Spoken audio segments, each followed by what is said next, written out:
Hello, my gorgeous beings of light. Welcome back to another reading. Welcome back to my channel. For those that don't know me, I am Daughter of the Divine. Nice to meet you. For those that do know me and are returning to my channel, thank you for coming back, sharing your time with me, sharing your energy with me, allowing me to read for you. So today's reading, we're going to jump right into it. I was going through my list of freaking...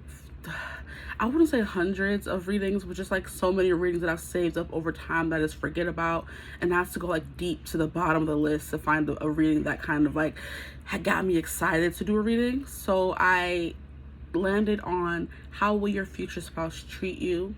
Okay, I think it's cute. Something to look forward to. I would say I don't really want to focus so much on right now relationships. Those kind of like, you know, get us caught up sometimes. I want to worry about what we have to look forward to. So we're going to do a how will your future spouse treat you. We have 3 options today. Let me move them back. I actually know all the names, so pat on the back for me. For group 1, we have Strawberry Quartz. Okay, for group 1, we have Strawberry Quartz. For group 2, we have Amazonite. Oh, this one is so pretty. We have Amazonite. Can I move them back a little more so you can see them? And then for group 3, we have an Indigo Tanzanite Aqua Aura Blue Angel Quartz. I don't know. I got this from Etsy a long time ago. But I think I looked it up online. It says like Tanzanite Angel Quartz. But it's this blue pretty crystal right here. So we have group 1, we have group 2, we have group 3. This reading is going to be about how will your future spouse treat you. And as always, the next clip after this one, the options clip, will have them placed in front of you for those who like to meditate on them and look at them full view in front of you, even though you can see them right here a little bit, but you know, like just without me in it to distract you. Let me stop. I can't stand myself for them. But yeah, I'll see you reading. Bye.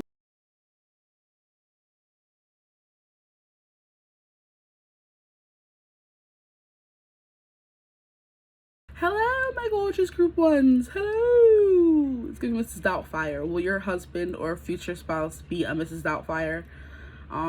They could definitely be the housewife, the one that's taking care of the kids, cooking, acting like a little bit of a comedic relief as well.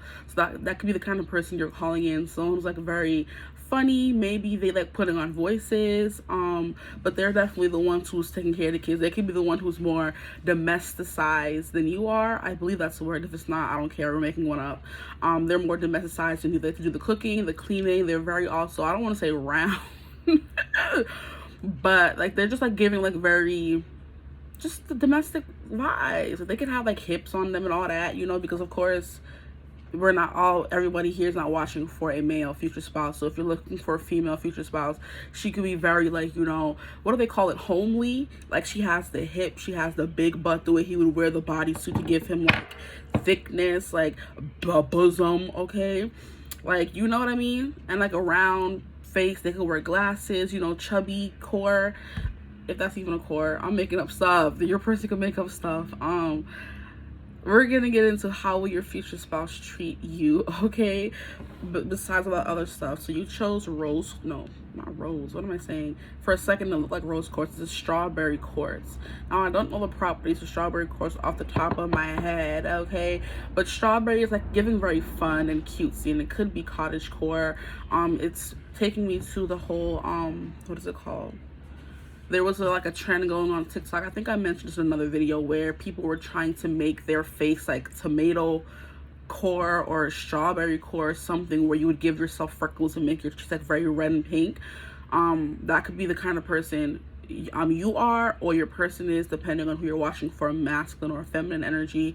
But yeah, those things are coming through already, but like very, you know, cutesy, you know, like, you know, chubby, cheeky, you know, what is it called, apple cheeks kind of thing is coming through. Someone who can have like a very chunky, cutesy kind of face, okay? If that could just be you, or if you're a masculine watching for a feminine. But we're gonna get right into the how will your future spouse treat you. I have some decks to pull from here.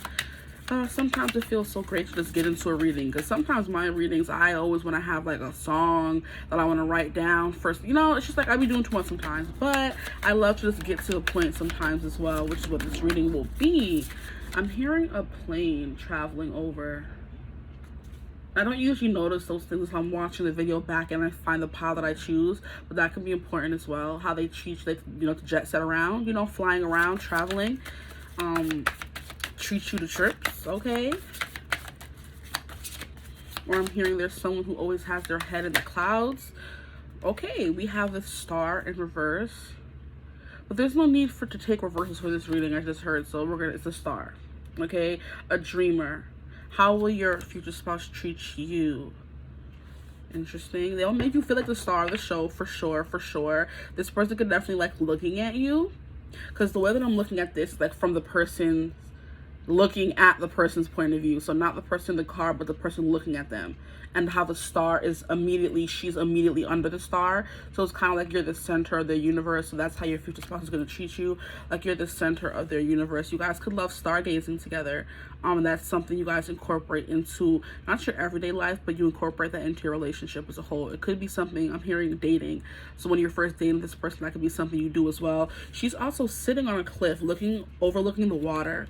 So like I said, this person could treat you to very out there, what would you call it, extravagant experiences, because not everybody's going on trips to see the stars, you know, in this kind of fashion, because not everybody lives by the water. First and foremost, not everybody lives where the trees, you know, are this thick and healthy, okay, where there are bats. So it's giving like an exotic oh, I hate that word, exotic experience, okay? It's also giving me, I'm hearing northern lights. So that could be something that's important for you to see, and this person knows that. It could be your dream, and they end up taking you there as your spouse, okay? I'm also hearing for a honeymoon. So you guys get married and they surprise you with a trip there. Oh, we have the Fool. So yeah, y'all are definitely a traveling couple. This person's going to be treating you to a lot of new experiences you've never seen before. And look at how we have another kind of cliff imagery where this person is hanging on to your every word. This person could maybe hang on to your every word, or they save you. Or you know what this is really giving me? They're going to be taking pictures of you on your travels, because it's the same woman, okay? And if any of you are wondering, this is the Darkwood Tarot. It's the same woman in each picture. I believe it is anyway. Yeah, I think it is. And it's given your husband is going to be the one taking all these pictures of you. Okay, because it's a feminine in the car. Now, if you are the masculine, you will be taking a lot of pictures of your person, okay? That is how you'll be treating them, or how they'll be treating you. They're going to be saying, hey, babe, take a picture right now, you know? But definitely a lot of experiences, you know? Something you've never experienced before. New perspective, new adventures, you know? Stuff like that. You guys are always packed up and ready to go. It's also giving me you both are so good or frequent travelers that it's easy for you to just pack a small little bag and go. Like, you're not people who are toting around 3, you know, suitcases, 555, as I said that, you know, you're not toting around 3 suitcases, because if you're a frequent traveler, you know, the more compact, the better. So sometimes it's just best for you to have a book bag, you know, just like a carry-on, nothing like 3 suitcases, because if you're an experienced traveler, you know, less is more. Minimalistic is better. So the least you can pack, the better off you'll be, okay? But sometimes not even then, because they be trying to charge people now for carry-ons, and they make it expensive. So it's better off now to have a freaking checked bag than a carry-on. I'm just like, you know what? Y'all blow my mind. Okay? That could be something you guys complain about, because like I said, if you're a frequent traveler, you would know of the freaking ridiculousness that's going on in these airlines, you know? And it's probably for a reason, of course, but I'm just like, it's still annoying. Like, can I have my carry-on to, you know, make coming off the plane easier? Okay? So maybe, like I said, you're a person, if I didn't say it, I was thinking it, your person is going to be the kind of person who, like, listens to you when you're talking. You know, you could be complaining about this, and they're just sitting there like, yup, you right. They agreeing with you, because you're like the focal point of their life, you know? And I'm hearing Lady of My Life by Michael Jackson, but also Light of My Life, I heard as well. Okay? So we have Page of Cups. Look at a little baby, how they'll treat you. I feel like they're going to want to have kids with you. That's something that's coming through. Or they could treat you like the little baby, the way they pinch your cheekies. They could treat you like, they're like, oh my gosh, you're so cute, I just want to pinch your cheeks. You know? Kind of thing. or they like do baby voice with you or treat you like a little princess or something like that. They love taking care of you, making sure you're good. Okay. We have the Queen of Cups. They also nurture you as a woman or man, whatever person, because they can like baby you a lot as well, which like always wanting to do everything for you. But they also understand that you are someone who's grown and not little, so they're going to kind of nurture both of those sides, I would say. Then we have the King of Pentacles. Yeah, how they're going to want to treat you. They're going to want to be the provider. They're going to want to be the provider. They're going to want to have you maybe be at the stay at home. Like I said, there's something here about them wanting to take care of you. They also are someone who nurtures your emotions. Like I said, it is also playing into the fact of the whole listening to you rant sometimes, listening to you gossip, listening to you complain, all that stuff. But this person is definitely someone who wants to not be in control of the money. So I kind of feel like they would let you control the money if they wanted to, but they want to be the one to earn the money, the earner, you know, kind of thing. Provider archetype, where they go off and work and then bring the bacon back home to you, you know, to let you take care of the kids and all that if you guys do decide to have any. Or maybe you're better at planning trips, so they give you the money to do that, but they're the ones making it and giving it to you. I kind of feel like it makes them feel that it makes them feel good. I'm hearing all ooey gooey inside to be able to take care of you. Okay, so this person definitely loves that aspect of a relationship. We have Three of Wands and the High Priestess in reverse. Three of Wands is giving more so travel. And for whatever reason, when I'm looking at the card in the camera, it looks like this shadow right here is a person. So this person's always behind you. They always have your back. They always want to walk behind you to kind of protect you. With the High Priestess in reverse, I need to see it upright.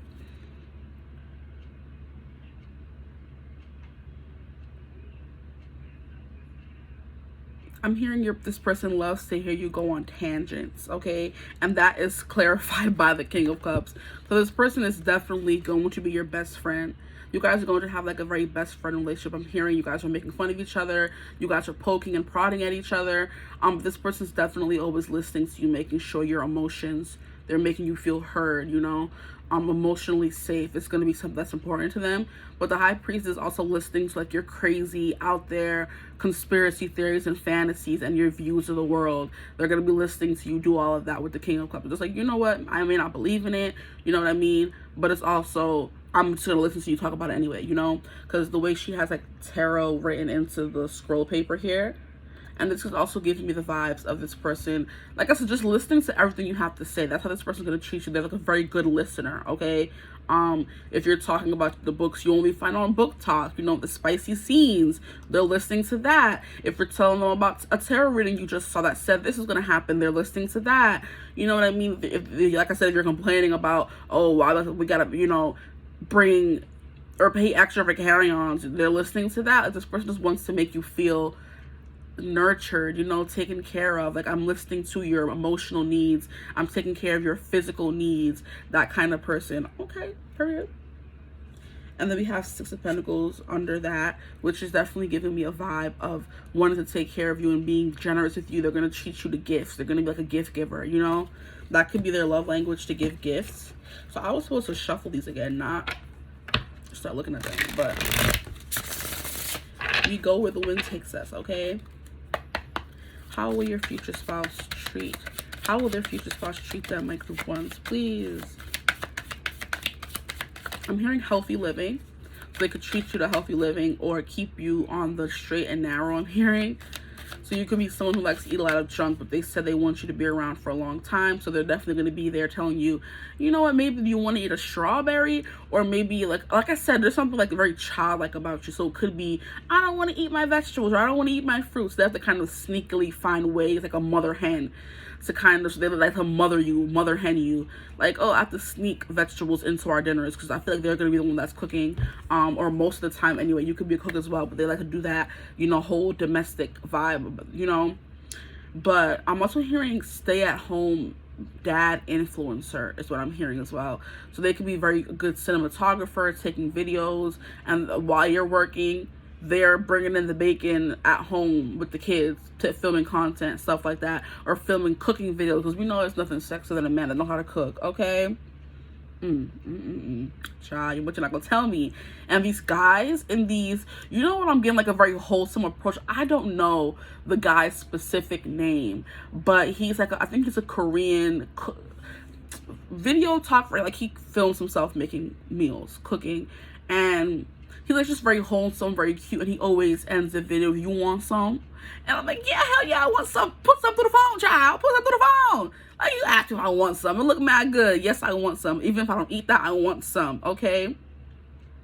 That's the vibe that I'm getting here. This person could be that kind of influencer that cooks the food, and they're just like, you know, they could be the hottest things to ever walk the earth, but they also have that side of them that likes to, like tourists, they like to cook, they like to eat, to experience life in that kind of way, to allow other people to experience life through their creations, their food. So they at home chefing it up, making videos while you're at work, you know, and it could be they're also at home with the kids while you have like a more 9 to 5 kind of job, you know what I mean? Or you guys do it together, or you guys could be, I'm hearing food vloggers as well. So you guys like maybe fall in love or share your love through food. It's something that's coming through. I'm not trying to lose the plot because there's something that I was trying to say with all of this, okay? They could definitely be, yeah, the stay-at-home kind of vibe, like very wholesome, cute, because one thing about this creator is that people always comment, I love that he doesn't like molest the food, because you know those guys that be having specific foods that be putting their fingers in a kind of way, kind of molesting the food. I'm like, excuse me, stop playing with my food, okay? It's cute and sexy and everything, but I'm like, at the end of the day, your hand's a little too in the food. Cook it. You can look sexy and cook it at the same time. You don't got to be thrusting into the table. And like, y'all have seen those videos, if you know what I'm talking about, okay, where the guys just like be doing a little too much. So what people love about this person is he's just showing his creativity and passion, and we're falling in love and finding that sexy instead of him doing all the motions with his hands and doing a little too much here. So this person can love to cook for you, feed you. But I was saying that to say that this person has to kind of like sneak healthy stuff into your food to get you to eat it, because you could be someone of a picky eater when it comes to the Page of Cups, you know. There's something like very childlike about you. They have to kind of like mother hen you and kind of like get you all together, you know, say, hey babe, you got to eat them veggies, you know, because I want you around for a long time, child, you know what I mean, that kind of thing. But King of Pentacles is definitely giving like very settled, grounded, you know, calm, cool tempered kind of person, which we love to see. But yeah, something about them like having to sneak fruits and vegetables in your food because you're someone who doesn't really like to eat that, or they want to take care of you in that way because they're a health nut and you may not be so big into health, but they're like, you know, I got you, you know. King of Pentacles is like of the earth, salt of the earth kind of fellow, okay? I wanted to call him a bloke. I just love using that word. He's a very salt of the earth kind of bloke, okay? So he's definitely all about natural, healthy living, and you're kind of maybe not about that. And look, we have the Emperor here. King of Pentacles and the Emperor, yeah. Maybe this person would treat you, I don't know, they like to strong arm you. They're like very heavy or high-handed, you know. I'm hearing spanking, okay? This is not what everything is supposed to be about. But this person could have that kind of very daddy, dominant, you know, even though they're cool and even-tempered, they're just like, you know, eat them vegetables or else. You're like, what you mean or else? What you gonna do about it? You know what I mean? Like I did say, there was kind of like a teasing banter in the relationship. It's giving very high-handed. And like I said, this person's coming through as King of Pentacles, Emperor. You're coming through as Page of Cups with a childlikeness. They want to take care of you in a kind of way, an innocence, I would say. If maybe you look kind of innocent, you know, like I said, the chubby, cheeky cheeks. But then there's also something very emotionally intelligent about you as well. And like I said, they have found a way to perfectly nurture both sides of you.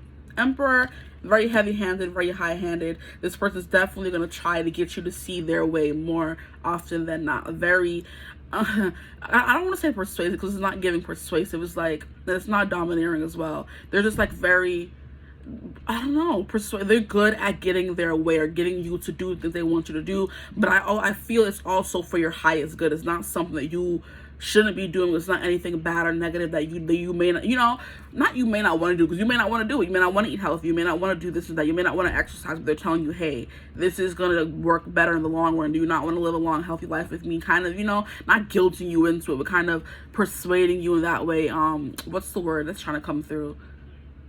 Kind of like, you know, reasoning with you, you know? Because you could be someone who throw temper tantrums, and they're the kind of person that's like, hey, don't do that. You know, like chiding you in that childlike kind of way, which is, Let me not tell you my business on here, but you can see how I feel about that. If you don't feel that kind of way, this may not be a reading, but like a very heavy-handed, fatherly, almost fatherly approach to this person. That's how they treat you. Like, not like you're their child, because what y'all gonna be doing in the bedroom, the spanking and all that, ain't giving child, but it's given they want to take care of you, okay? At the bottom of the deck, we have the Tower. I do feel like this person is definitely going to shake up your life. If you are used to living a very unhealthy kind of life, they're going to get up in there and try to get you living a healthier kind of life. If you are someone who lives like a very boring life, not anymore. This person loves to go on adventures, expensive trips to exotic places. I'm hearing Thailand, you know what I mean? I'm hearing Bora Bora, I'm hearing Bali, like very tropical, exotic places that not everybody can go, you know? Or not everybody chooses to go. And this person's definitely going, and they're taking you with them, okay? So, okay, now we're going to move on to the... What are we moving on to? We're going to move on to the energy oracle cards.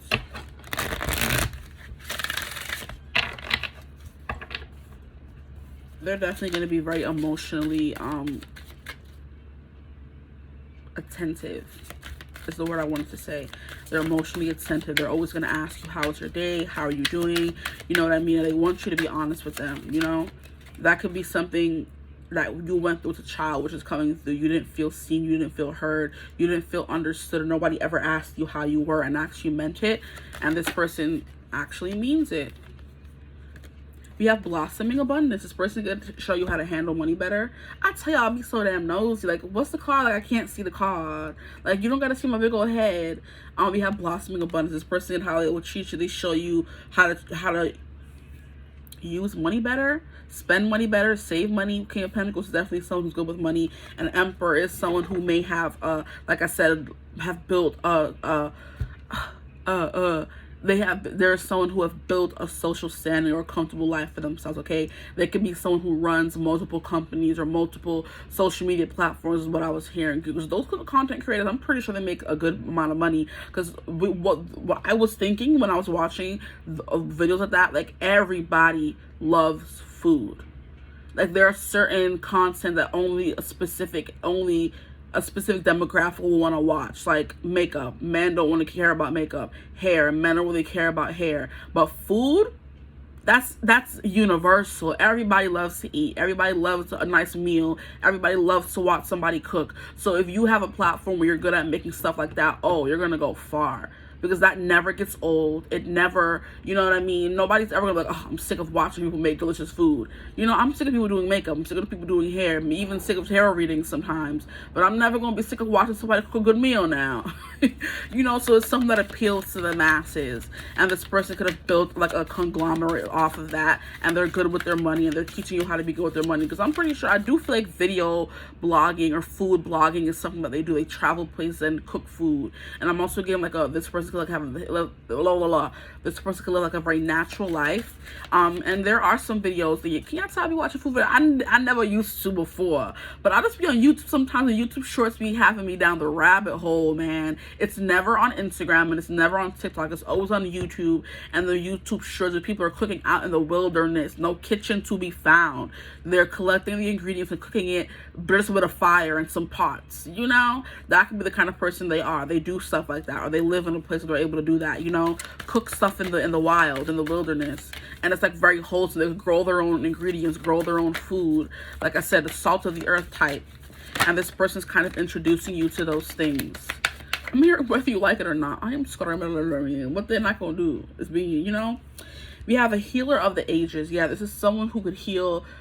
I'm hearing holistically. So they could be someone who doesn't eat a certain kind of meat, doesn't eat a certain kind of thing. They just eat whole food, okay? They don't eat processed stuff, and they want you to live that kind of lifestyle as well. And it may not be something they kind of spring on you right away, but the more you're married to them, the more you kind of get used to it. I'm hearing you'll still have your cheat meals, of course, but, you know, majority of the time, especially if they're the ones cooking, you're gonna have to, you know, find your way to their side of the you know, food spectrum where they're eating more whole foods, okay? Now we have 5th chakra, Archangel Gabriel. Words of affirmation is going to be a big thing for you guys. Like I said, they're going to definitely nurture you and listen to you and kind of like father you. And you understand how doesn't have to be creepy. If you did not grow up with a father, even if you are a man who didn't grow up with a father. This person, your wife, your whatever this person ends up being to your future spouse, you know, if they end up being a man or a woman, they're going to father you and give you that maybe stability that you did not have. They're going to treat you to a stable, healthy life. It's kind of like the way you want your kids to grow up, having experiences. You take them on trips, you know. It's giving the vibe of I'm taking my child to Paris, so you're little, so they're not impressed by your son taking them to little old Miami. You know what I mean? I'm feeding my child healthy food so they know how to take care of their body, so they're no longer, or I'm going to teach them how to grow food. This person could teach you how to grow healthy, you know, food, so my child doesn't ever become dependent on the processed foods in America, kind of thing. This person may even move you out of America if you don't live in America, you know, or give you a different kind of living in America where you guys buy your own land, you're able to grow your own food, kind of thing. You know what I mean? But it's something about that where they're giving you the lifestyle that a parent would want their ideal child to have, or a spouse would want their spouse to have. They're giving you the good food. They're treating you to the good experiences, showing you the best and bright side of life, because you are their star and you are the light of their life. In which the Fool card here is definitely going to be, like I said, a lot of new experiences, things you have not experienced before, okay?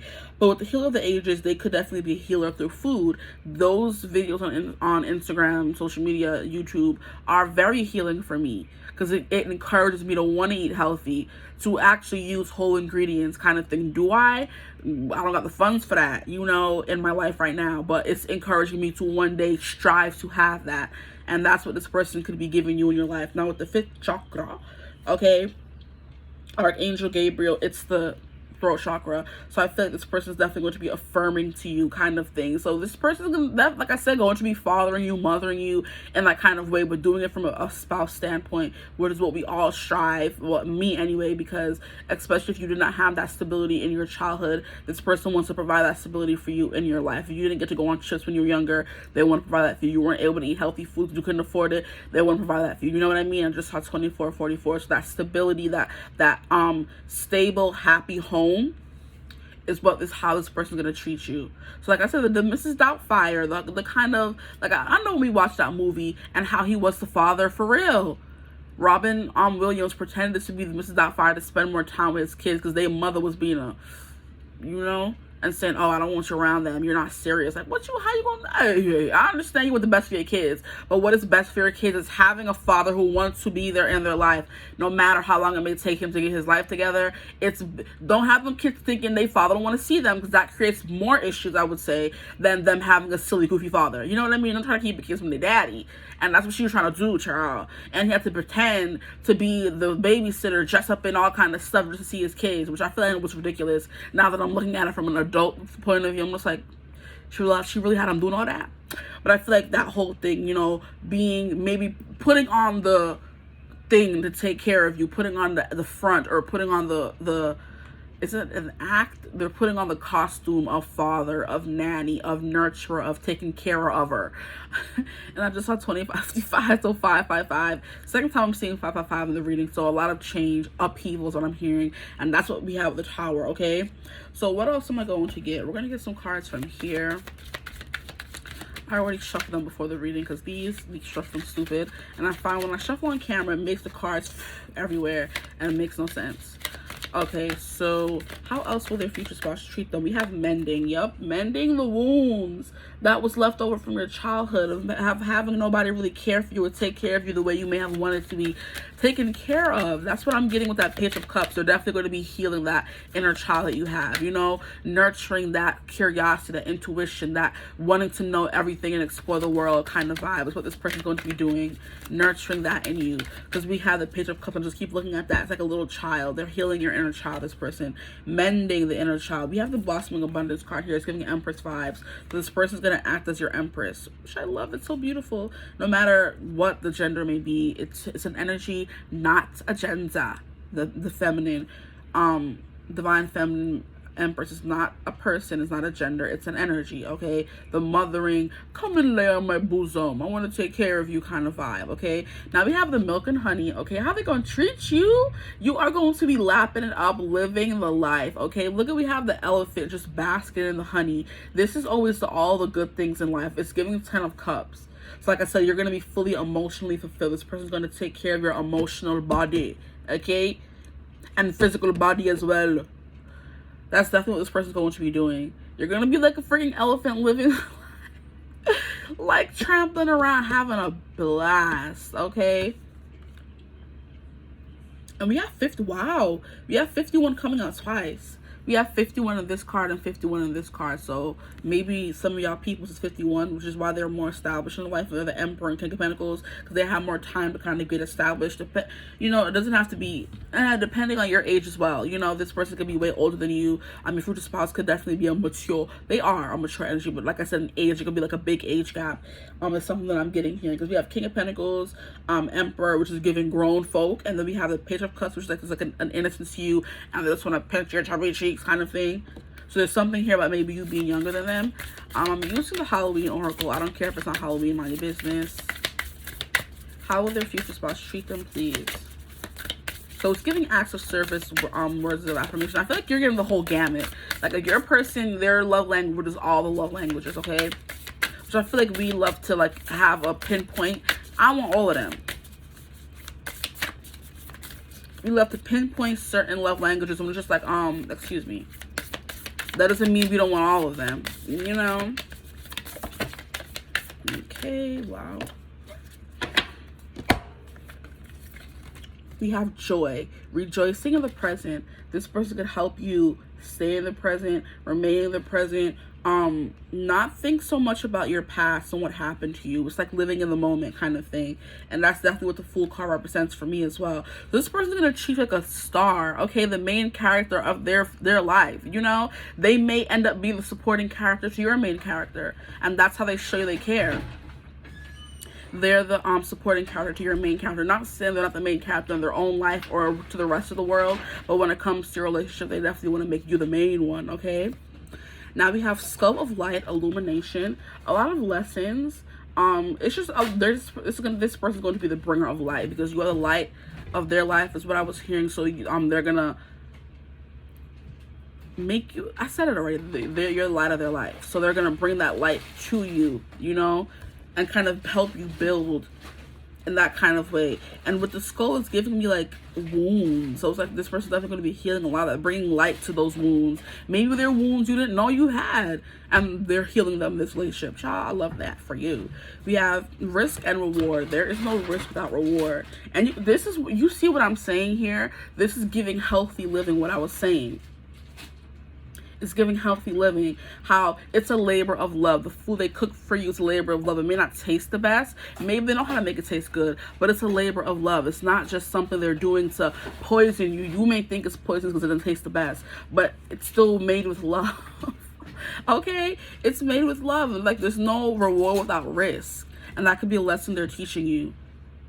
Like, you can't want to be healthy and feel a certain kind of way without putting in the actual effort to eat healthier, or without putting the certain things in your body for you to feel that way you want to feel, okay? And look at how she's feeling. She looking, your body feeling the way it never felt before. You know, jumping for joy because of what this person's feeding you.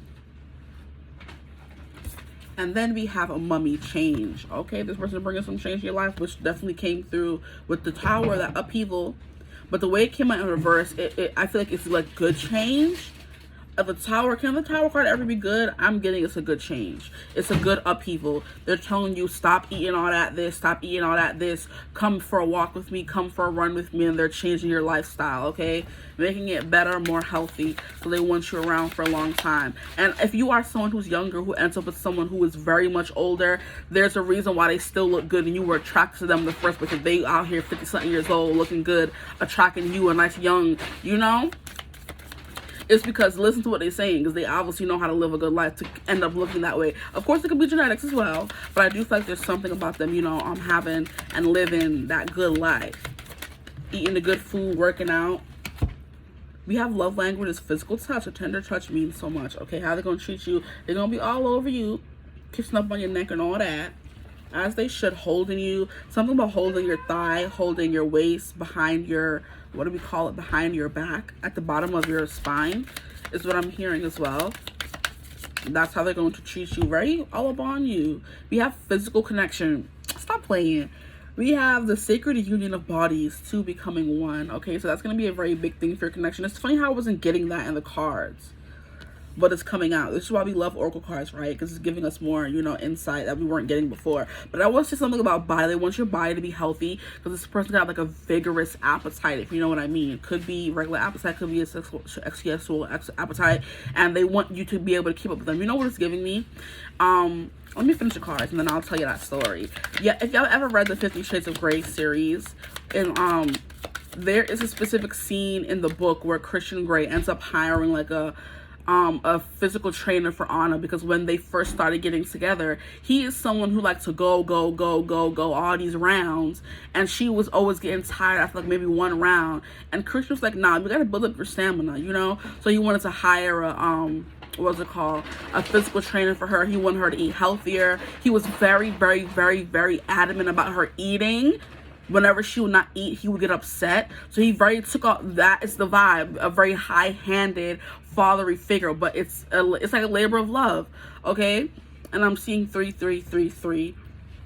But that's what I'm getting. This person's like very, you know, they have like a lot of stamina, they have like a lot of energy, and if they find that you don't, they're gonna find ways to incorporate that into your everyday life to get you, maybe up to their standard. Because Christian Grey was like, nah, sis, I need to go, not you tapping out after one round. And he tried to get her together real quick. That's coming through. Now we have friendly support. Fairies, guides, and friends give aid. That support that I was talking about is coming through. Can you take off the light? Thank you. Later. Take it off. Anyway, oh, we have soulmate. You have found your romantic counterpart. Yeah, this person thinks you're their soulmate, and that's why, like, I want you around for the longest time. I don't want you to not be here, you know. And yeah, someone here about physical touch. They love touching your thigh. Okay, it's giving, they're driving and they're holding onto your thigh, which we girls love. In case a guy's watching, you guys don't know that. Grab the thigh while you're driving and don't let go. Squeeze it a little bit. I can't. But yeah, soulmate. They love touching you. They're always going to be on your body, you know? I know she didn't leave the light on if I told her to take it off. But I think those are all the cards I was going to pull from. Yeah. Something I have for you, this person's always going to want to be on your body, okay? And which is why they want it to be the healthiest version that it could be. Nobody's saying when they meet, they're not going to love the way your body looks, but they want it to be healthy inside. They don't really care so much what it looks like on the outside, which is why we have a freaking mummy here. Look, as I said, I look around the mummy. This person does not care what you look like on the outside. They want what's on the inside to be healthy. That's what they want, okay? But yeah, that's what I have for y'all. Hope this reading resonated. If it did, feel free to like, comment, and subscribe. I just love this energy. I can just keep going on and on and on, on and on and on, on and on and on, on and on and on and on and on. Let me stop. My Florida's coming out. Over and over and over. Okay, I think I'm done. I just want to send this energy a little bit. It's so nice. Definitely gonna be a support to you. Like I said, look at how he's waiting on her hand and foot, or how they're waiting on you hand and foot. Maybe this person may actually hire some support for you if you need that help. If you want to get into shape, this person may, you know, come around and say, hey, I'll pay for it. I got you. Because they may not be a trainer. But if you want to get in shape and you find it hard, they're going to find ways to help you. And I'm still talking. I don't know. I just love being out there. Your person is cool. Your person, I love them. Okay? But that's really what I have for real. I want to get to the next reading. If this reading resonated, feel free to like, comment, and subscribe. Join the tribe of Divine Fam. We'd love to have you share as well, for those of you that share. And I don't even have to ask. Thank you so much. If you'd ever like a personal reading, you could always get in contact with me using my email in the description box below. And, you know, I'll get you that reading, okay? But I hope you're having a beautiful, wonderful day whenever you're watching this reading. And as always, I'll see you in the next one. Bye. Hello, my gorgeous group 2s. Welcome to your reading. If you chose Amazonite, then this is your reading. Like, can you see the patterns and all that? Look at that. It's so pretty.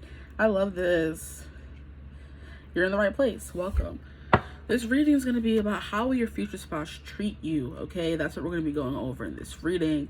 So, I'm trying to see if I was getting any messages from the crystals. I'm not sure what Amazonite is used for. I cannot say the properties off the top of my head. Those are not one of the stones I could, you know, just off the top of my head.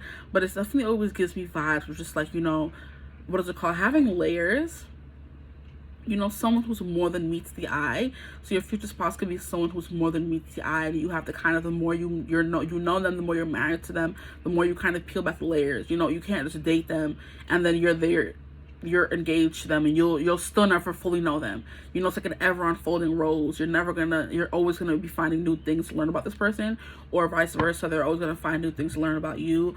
But I don't know, it just gives me like very cool vibes, like very icy kind of, I'm hearing stoic kind of vibes, but I'm also getting like someone's like very cool, like a cool kid, a cool guy, a cool girl, like someone who they have like a outer exterior they show the world, but then when it comes to like maybe just being with you, it takes them time to open up to people. So it's giving trust issues. It's giving Scorpio, okay? It's giving Scorpio and it's giving Capricorn. Those are the two hardest signs I feel like to get close to, because they just always like, Capricorn is just like very picky, selective. And then Scorpio is just like, it takes me some time. I gotta learn to trust you. And then they become like very overpossessive, overprotective, very, you know, clingy kind of vibes. But I do feel like this is definitely someone who is, I'm hearing hopeless romantic, okay? So that could have gotten them in trouble before in their life. But green, I'm hearing a green thumb. So someone who's like very gentle with animals, someone who's very gentle with like kids, someone who's very gentle with plants. They're very good at, you know, nurturing things, bringing things back to life. Where other people would kill off a regular house plant, kill off a rose. They're very good with their, you know, green thumb, is what I'm hearing from the Amazonite. Okay, if you want to know more, maybe you can look up the properties of Amazonite, and that will tell you more things for you to learn about your person as well. I could have done that before the reading, but that's not what we're here for. We're here for how they treat you. So we're gonna get right into that, okay?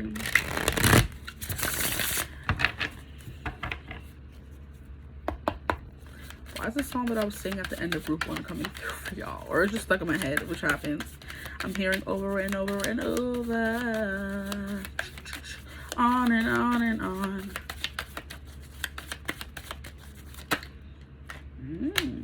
Okay, we're getting cards coming right out. What else can you tell us about their future? I'm not taking that many cards, because I'm going to be here forever. We're just going to see. Okay. And they said use a lie. Heard you. They said use a lie. Okay. Whatever. So the first card we have here is the High Priestess, which came out in group 1. So, but I'm gonna stop saying that. And this came out in group 1 as well, the Emperor. I'm also not taking any reversals because it doesn't really make any sense for how this person will treat you. But if I do feel called to leave it in reverse, I will. And then we have Justice. So we're starting off with 3 Major Arcana cards. Good for you. This person is very justice, fair, balanced kind of person. And they're going to treat you very fairly. So I'm getting, oh my gosh, Lord. I'm getting, if you're throwing a tantrum, they're going to tell you. If you're doing something wrong, they're going to tell you. They are, I feel like I get my devil's advocate mentality from my Libra moon, because I'm always like, oh, when somebody's telling me a story, instead of siding with them, oh, think about it from the other person's perspective. Or it could be like my empathy, it could be something like that, and that could be this person as well, you know, where they're just like, oh, well, you were wrong, you can't be wrong and strong, okay? Like, you're wrong, you're in the wrong, what you did was wrong. I'm not gonna sit here and, you know, say that what you did was right. And why did the candle go out? I just realized, don't do that. Like, this is the kind of person, if you're wrong, they're going to tell you you're wrong. So don't be expecting to get away with nothing from this person, from your future spouse. You're not going to get away with Nathan. I'm telling you right now. Okay? High Priestess, someone who's very intuitive. Like, someone who can read you like a freaking book. Okay? But like I said, it's going to be hard for you to read them. Oh, they can read like a book. But the High Priestess and Justice, they have access to some wisdom that you just will never have access to. They're one of those highly evolved souls. You know, they have access to the Akashic records. They can just look at you and clock you. They're going to be always telling you, hey, that friend is no good move. That habit is no good move. It's giving Virgo as well. Like, how they're just always stupidly right. Annoyingly right. You know, like, this person's always going to be right about someone. Their first gut is always going to be right about someone. If they tell you this person's screwing you over, they're going to be screwing you over. It's kind of giving me the vibe of, I went and watched like One Love, the Bob Marley biopic, I think last weekend, I believe. No, last weekend. No, yes, last weekend, 2 weeks ago. And what I did notice about Rita Marley in the movie is how she was like very perceptive, and how when Bob was out there, you know, mingling and socializing, she saw his manager or whatever that guy was in the corner doing deals in the dark, and she ended up bringing it to Bob's attention, and he never would have known.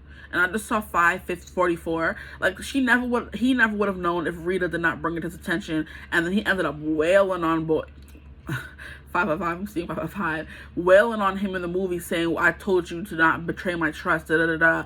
And the guy basically justified it by saying, "I took 6 bullets for you." What that got to do with Bob? You're screwing over him and playing with his money because you took 6 shots for him, because somebody tried to assassinate Bob in the beginning of the movie, and I think Bob only got like maybe 2 bullet wounds and didn't kill him, but the friend got 6 bullet wounds and didn't kill him. But for you to go on and think this person owes you money because you took bullets for them, that was your job. Like what was that Coco Jones meme going around? Like, I was employed, like I was doing my job, like, you know what I mean? And you would do it for a check too, you know what I mean? I was an employee. That's what is coming through, you know what I mean? Like, and you would do it for a check too. I was an employee, and she's like, basically I was gonna be employee of the month, okay? So she was saying, I think it was like how she was saying in Disney Channel that it was expecting you to be upbeat and bubbly and high and always on. And she was like, that's not my personality in a real life, okay? But y'all be thinking because he was Disney kids that y'all could get one over on them, but they're really not. You come off as innocent, but that's just what Disney wanted me to be. I'm a bully in the streets, okay? Which is basically what she was trying to say. I was like, I was doing it for a check, and you would do it for a check too. I was an employee, and best believe I was going to make employee of the month, okay? Disney checks hit different. You think I'm going to be a ratchet, whatever, hood rat on Disney? When I get my chance, I'm not screwing it. You know, anyway, I don't know why I said all that, but I said all that. That's the vibe that I'm getting, though. Like, what is it called? This person is not going to let anyone, like, you know, get one over on you. This person's going to have your back hardcore, loyal to the core, okay? They're not going to let those wrong people get anywhere near you. They're going to be telling you if they feel the vibes are off, you know? I'm hearing they're going to be your confidant, you know? You're bringing them ideas. You're bringing them, oh, this person wants to work with me. Try to work with them. And you're going to, they're going to be in the background like, oh, no, don't work with them. That's the kind of vibe your future spouse is giving off, okay? Very in charge as well. If you have the Emperor, and this is someone who's like a leader because it's Aries energy. Someone who's like a bully, like I was saying, someone who's very aggressive. They could come off, you know, when you first meet them as the high priestess. Someone's like very, you know, it was giving me a video that I saw on TikTok where the girl was like, guys think that when you say you're a spiritual girly that you're all love and light, when it's not all love and light. And everybody has duality. Everybody could flip the switch any second they can. And it's like you come off and see someone who's like spiritual with the crystals, the flowers in their hair, a flower child, a moon child, and you immediately think, oh, because they're intuitive and they're empathic, they're going to let you do some BS. This person said no. Your future spouse said nada, okay? You're not getting away with none of that stuff, you know? But yeah, they're going to come off as someone who's very, I'm just telling you all about them. Excuse me, we're talking about how they're going to treat you. But they're definitely someone who will have your back. They come off, they have many layers to them. And like I said, they're going to be your best friend in one instance, your business manager in the next instance. You know, your, what is it called? Your co-creator in the next instance. You're bringing them ideas. They're giving you ideas. You know what I mean? So it's kind of like this person has the capacity to put on many hats. They're going to play many roles, which plays into what I was saying in the beginning with the ever unfolding roles. You're never going to fully feel like you know them, because it takes a while to gain their trust, and when you do, it's kind of like you're not going anywhere. Like, you thought you were going to get rid of me, huh? No, that's them, how they're going to treat you. They could treat you like they're very possessive over you as well. But it's definitely giving like very bullish, you know, assertive. It's giving they're going to be like your protector, even if they're the feminine energy. They'll be like, you're not going to, like, you know, it's also giving, I'm getting so many freaking social media references, how there was that trend going around where it's like, I think swing, ho, something like that. And they're like, oh, my husband doesn't fight, but I do. He don't talk back, but I do. He's not going to tell you his food is unsatisfactory. I will. You know, like, you're going to have your biggest cheerleader, your biggest backer, you know, your biggest defender, your bodyguard. They're going to embody all of those characteristics. They're going to be like, oh, my wife is soft-spoken. I'm not. Okay? My wife may not be able to tell you ain't shoes. I can, and I will. I just saw 10-10. Then we have justice. You're not gonna, you know, pull the wool over their eyes. I already clocked you before you walked into the room. I felt some negative vibes coming in, and I was like, oh, watch you be that person, and it was that person. So this person's like very perceptive, very intuitive, and they're always right, like I said, annoyingly, okay? They're right about people, they're right about instances, they're right about ideas, they're right about offers you may get. So that's how they're gonna treat you. Like, you're not like a project. But I just heard a project. Relax. This person gets to treat you like a project, you know. We also have the Page of Wands. How will they treat you? They're also, I'm hearing very playful, that they're gonna come and poke you, they're gonna tickle you out of nowhere. They could very much show their love by being very playful with you, you know, and in like a very childlike, innocent kind of way that they only show you, because they're coming off as a high priestess, someone who is very sage, someone who's very stoic, very hard to get to know, may come off as innocent or blind, or what do you call it, unassuming, you know. But then they also have the Emperor backing them as well. They're not someone's gonna, you know, put up with the BS. They're definitely someone's gonna call you out. I just saw Love and 11 as well. Then we have the Justice, someone who's very fair, someone who's very balanced. They're not gonna let you get away with anything. If you're doing wrong, they're going to tell you. But then we have the Page of Wands. After you've gone through those 3 cycles, those 3 stages, you know, and you're still rocking with them, you know. I'm rocking with Tim because Tim is rocking with us.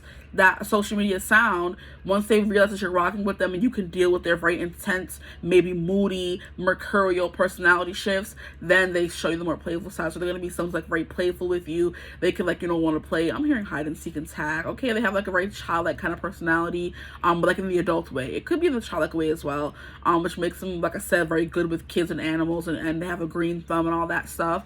But like a very childlike, adventurous, always wanting to go on adventures and explore new things kind of thing. I'm hearing spontaneous as well. This person's gonna be like very spontaneous. They just get up one day and say, hey, let's do this, let's do that. And you're just like, oh really? Today? It's raining outside, I don't care. Let's go dance in the rain. It's snowing outside, okay. Let's go make a snowman. You know, there's like a very childlike innocence to them as well. So they're gonna treat you like their best friend, essentially. That's probably all this person wants. Just want a best friend. The next card we have here is the Page of Swords, like a childlike personality coming through. Very, I'm hearing bratty. Like, you know, they're gonna talk back. They're gonna talk back. Like, so don't think you're getting a quiet, meek husband who's gonna let you get away with anything. No. Or a quiet, meek wife who's gonna let you get away with everything. No. This person's talking back. They're very sassy, very spitfirey, very quick-witted as well. You know what I mean? Sarcastic is what I just heard as well. This person's very sarcastic. And they say sarcasm was the lowest form of humor, or the stupid, something like that. And it's like, no, this person's like very intelligent, very smart, but they just love to use sarcasm. Like, they're gonna be like, oh, things are like very clear and very straightforward, and that should be clear cut. And you're questioning them. It's like, oh, so you don't know how to read now or something. But just sarcastic, and it may come off like very harsh, but it's just them, you know, taking a piss, as the British say.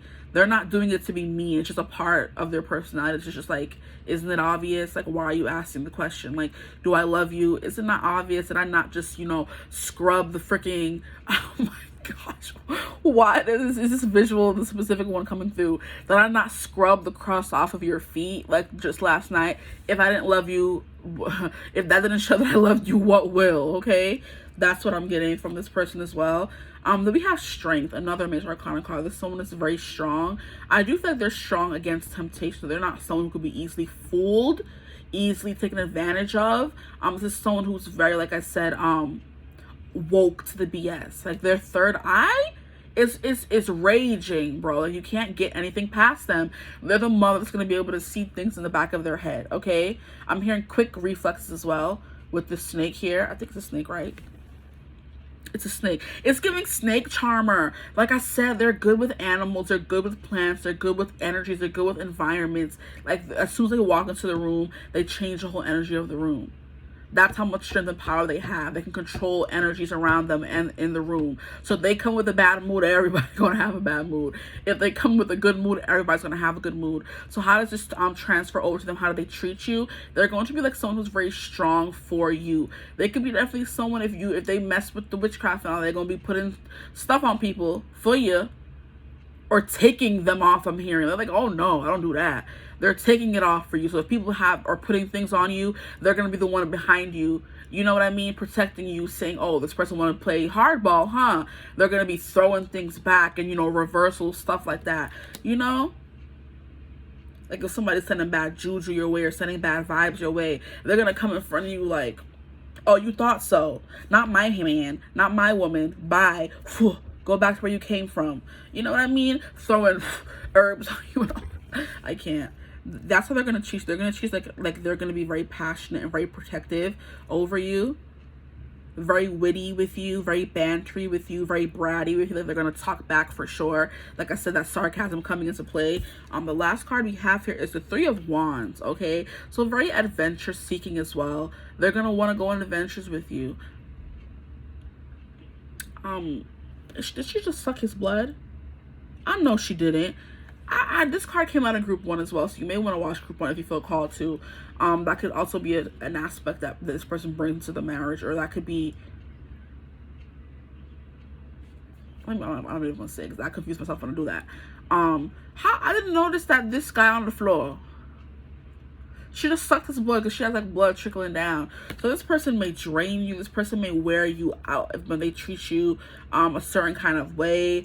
When you guys do maybe kissing, or you guys do maybe hugging, or you guys are, you know, doing what grown folk do, okay? Doing what lovers do. This person's gonna like drain you of all your energy, of all your strength. It's giving stamina as well. It's giving snake charmer, but the snake between the legs of the male, okay? They're a snake charmer. Whenever they're around, how they're gonna treat you, they're gonna be so sexy and so seductive.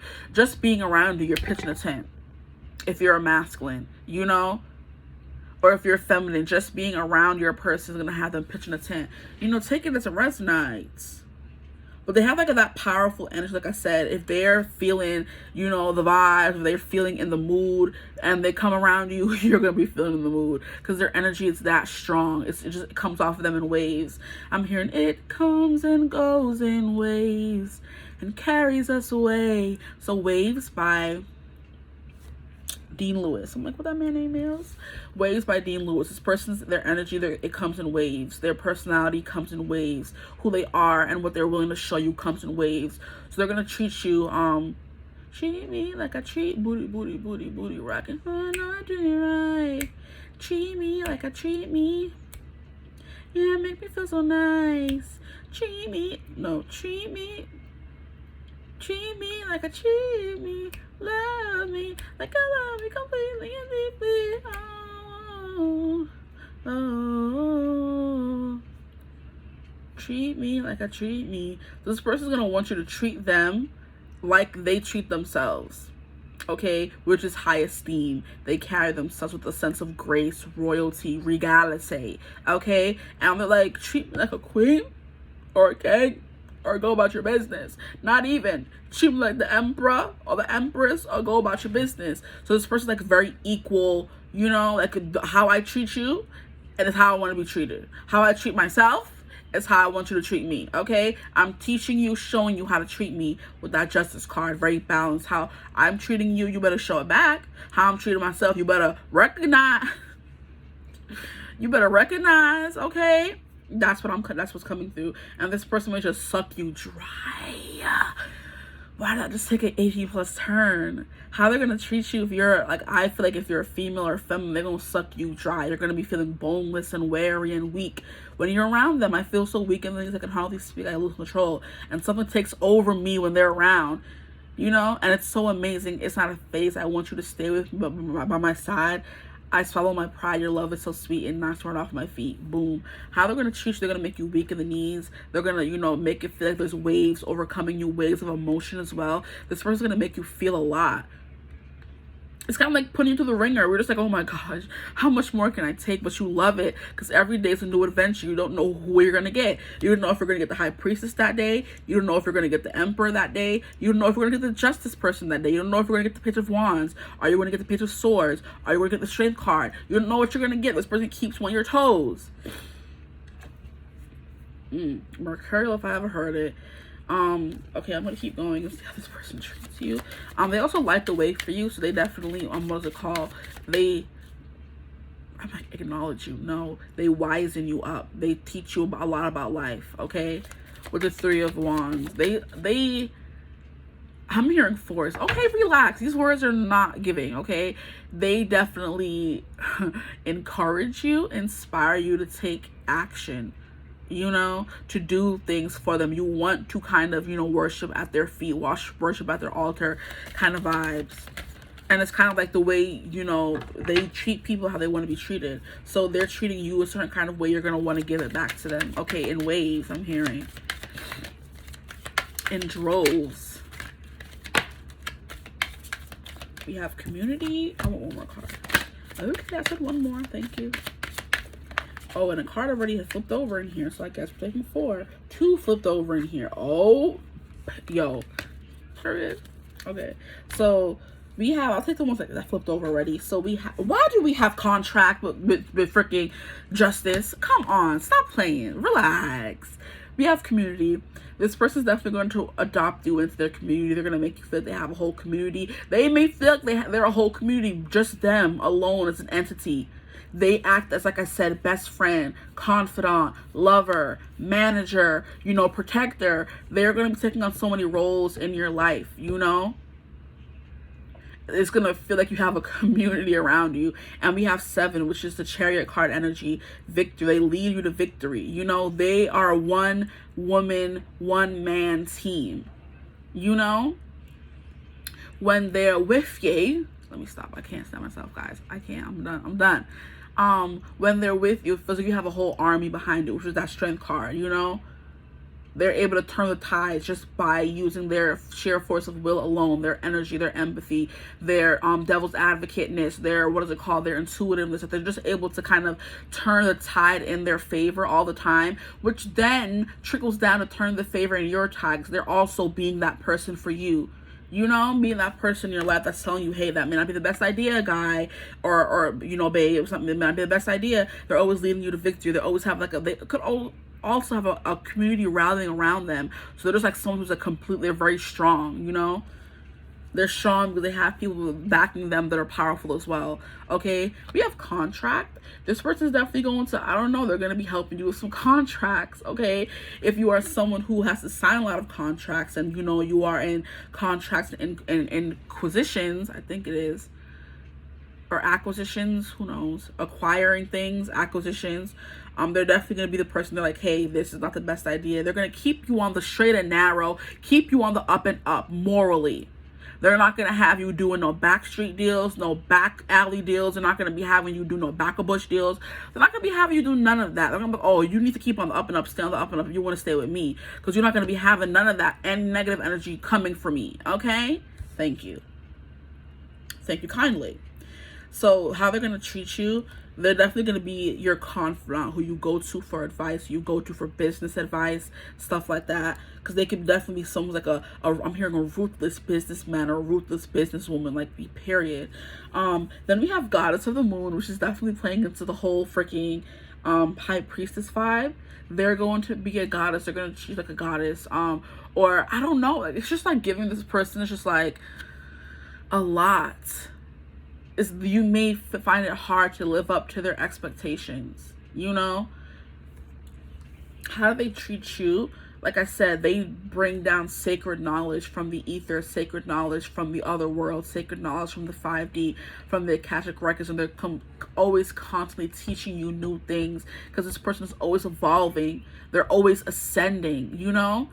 So it's kind of like you're going on this trip with them, and what they learn, you eventually learn as well. They can be very secretive about certain things in their life, or their work, their job, but it's like as soon as they're ready to come and tell you, you're learning and elevating with them. They're not someone who leaves people behind. If you're with them, you're for them. They're taking you with them. That's how they're going to be treating you as a spouse. Okay, now we have Action, which is giving Emperor vibes. This person could also be very, like, you know, physically fit or physically built. I'm hearing physically active, and they're always playing hide. See, I told you hide and seek was coming through earlier. Like, you see how they're chasing each other? They keep you on your toes, you know. They have social, I'm hearing social stamina. They have physical stamina as well. This person's keeping you on your toes emotionally, physically, in the relationship, all that.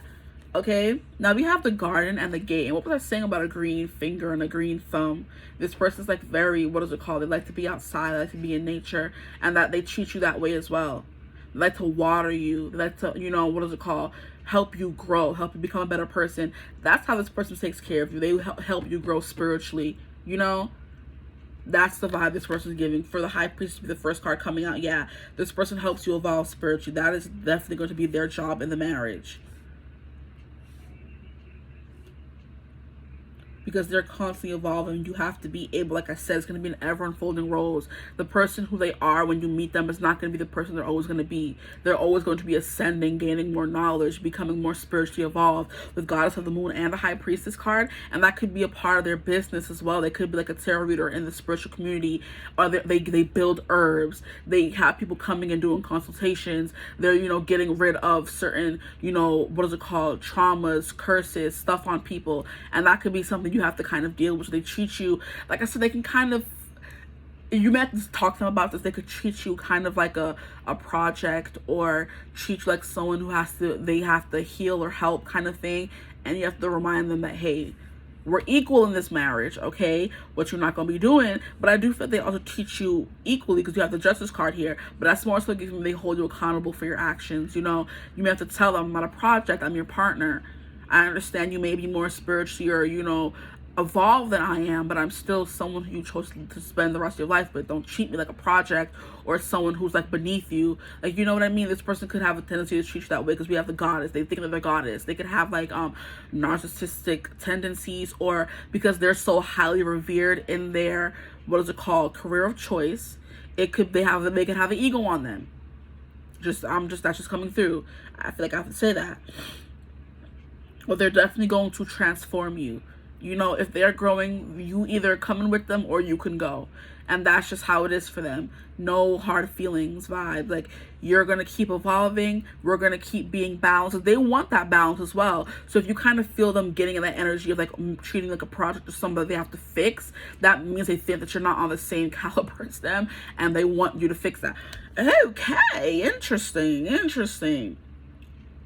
But they just want what's best for you. You have the 6th card here, the Lover's card. They are someone who wants to be married. They believe wholeheartedly in marriage and equal partnership. So if they do ever get in that low vibrational energy of always trying to fix you or make you better or think that you're not enough, you got to tell them, hey, chill out, okay? We're partners in this marriage. And they're going to be like, oh, well, I don't feel like you're a partner. Oh, gosh. What we're not going to do is get into could be fights in your future, okay? That's not what we're here to do. They are definitely someone who could be like very argumentative, or it's their way or the highway kind of thing. So just beware of that. How many cards is this? These are a lot of cards. I got to swear. It's going to be a crying shame if my first reading is the shortest one. That was like 36 minutes. We're not doing that. We have Milk and Honey came out in group 1. So the person's definitely going to take you to the, I'm hearing the motherland. They're definitely going to take you, into like bliss. They're gonna take you into the Eden with them, you know, which is what this Garden in the Gate is giving. If this person's going somewhere, they're taking you with them. If they're evolving and, you know, being more I'm hearing, what is it called, enlightened, they're taking you with them. So it's kind of like you can't stay behind, you can't have a low vibrational energy, you can't be doing, like I said, back alley, back way deals and expect to be with them. No, they want to reach nirvana, okay? They want to reach Eden. They want to have peace on earth. And they're taking you with them in that goal and that mission, okay? Now we have time for a nap. This person could be like a napper. They have a very busy schedule. So they have like sporadic sleeping schedules. So they don't always sleep when they should. So they're always napping, and they want to nap with you. That could be when you spend most of your time together. This is someone who's extremely busy, has a busy life. The time you guys spend together is when they're napping, you know, or when you guys are napping together. That's how you spend your time. So how they treat you, they're like a very sleepy person. They can like be very cuddly as well. Like they need someone to be cuddling with them in order for them to fall asleep. Like, babe, can you come and cuddle me? Like I can't sleep. Like I need someone to come and hold me, okay? Or they do that for you. They hold you when you're sleeping, okay? We have Truth Be Told. Yup, this thrice, 3 times over. Okay, what you do for me, I do for you 10 times over. 10 times over. Truth be told, yeah, they're always gonna tell you the truth. How they treat you, they're always gonna tell you the completely raw, unfiltered truth. This is someone who's unfiltered. So you gotta know that. And I'm pretty sure you, like I said, the High Priestess coming through and the Emperor, those two together is someone who knows everything, and they're pointing all those things out. Okay? So Virgo energy, I'm telling you what's wrong with you so you can fix it, okay? If you want to be with me. Now, if you don't want to be with me, considering this is your future spouse talking about, you do want to be with them, so you may tighten up. But it's definitely giving, I need a certain level of person, a certain prestige, a certain breed of person in order to live my life with them. And if you're not giving, they're definitely going to be that nitpicky person that's picking at you, telling you, hey, do this, do that, do that. But it's to allow you to see the bigger picture, so you can see out the window, so you can, like I said, reach nirvana with them, that heaven on earth place. Okay, now we have to be fair. Why does this is the freaking third time this is coming through? To be fair, this person is very fair. They're very justice driven, you know, they're very equal, you know. This could be someone who's like, okay, I understand the freaking something social constructs, regular social constructs that may not be for them. Like, oh, wife does this, husband does this. It's like, no, we're equal partners in this marriage. We do what we do. You know what I mean? Like, the wife sometimes has a tendency to do way more than the husband. They're not about that. Like, if I am the wife, you're doing just as much as me. Okay? We're not going to be sitting here. They don't believe in, what do you call it?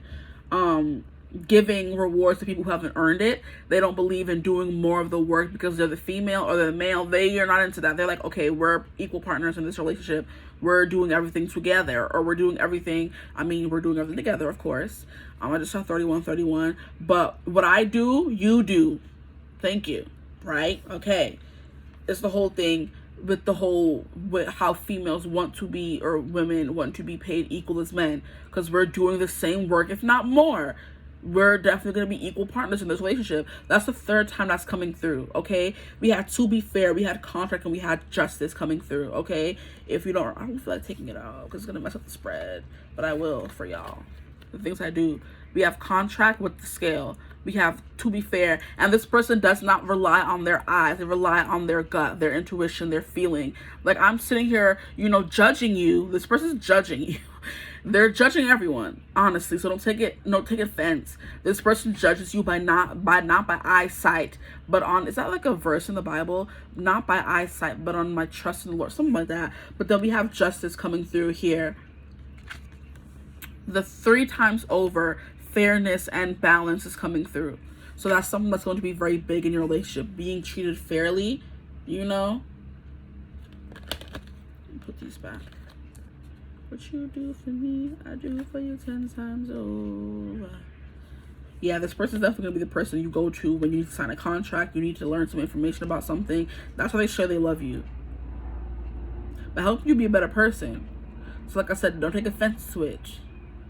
But I feel like if you're marrying them, you would have to know this about them already. Then we have serendipity. Yeah, this person definitely believes in this kind of synchronicities. This person will treat you. They will bring all this luck and abundance into your life. With the garden and the gate, like I said, where they go, you go. I go where you go. Go through Armageddon, 'cause I love you. So something I do for you. Da-na-na. Hanging on the edge of no tomorrow. That is something. Flight of the Stars. Is that Flight of the Stars by Zayn from One Direction? They want to take it to the stars and above. That's where they're trying to go. Like, you coming or what? You see, like, how is she trying to fly off somewhere? Yeah, it's like, I'm going to the stars. I want heaven on earth, peace on earth, nirvana on earth, abundance, happiness, you know? But I'm hearing seclusion, inclusion. They want to raise the vibration of earth. And they said, if you're not coming, you're getting left behind. And I just saw 3355. So this is definitely sounds like no nonsense. They follow the serendipities. They follow their synchronicities. They follow the signs, the angel numbers. They do all of that stuff. So you're getting like a very spiritual person here. And they're trying to show you the bigger picture. There we have the truth be told here. Like, they're always going to tell you the truth and be honest with you. Romance as well. This person's like very romantic. Like I said, a hopeless romantic. I'm just a hopeless romantic looking for love. This person is a hopeless romantic looking for love. They want that happiness, that peace in a marriage, in a relationship. They want that milk and honey. So how they treat you, this person's like gonna treat you like a freaking king or a queen. Like, this person's they do it in ways that may not be conventional, or may not be what is it called? The norm. That's what I'm hearing. because they're someone who's spiritual. They don't rely on, like I said, eyesight. They don't sit there and watch things and do as people do. They do what feels right for them. So like a very free spirit kind of thing. They do their own thing. They go their own way. Okay, we have the hearth. Happiness in our hearts and homes. Like we have milk and honey. We have serendipity. We have freaking the garden and the gate. We have the goddess of the moon. We have community. We have a hearth. This person's going to provide a home for you.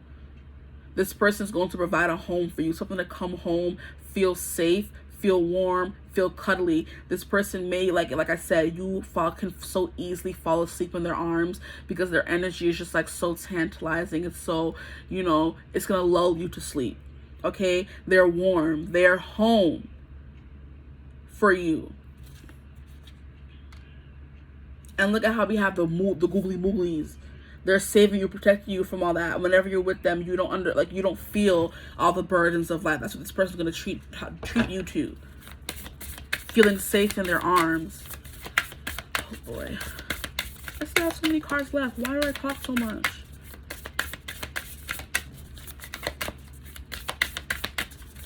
That they're gonna treat you to heaven on earth. That's all I can say. With the serendipity, the milk and honey, it's just like the best of life. This person's going to treat you to the best of life.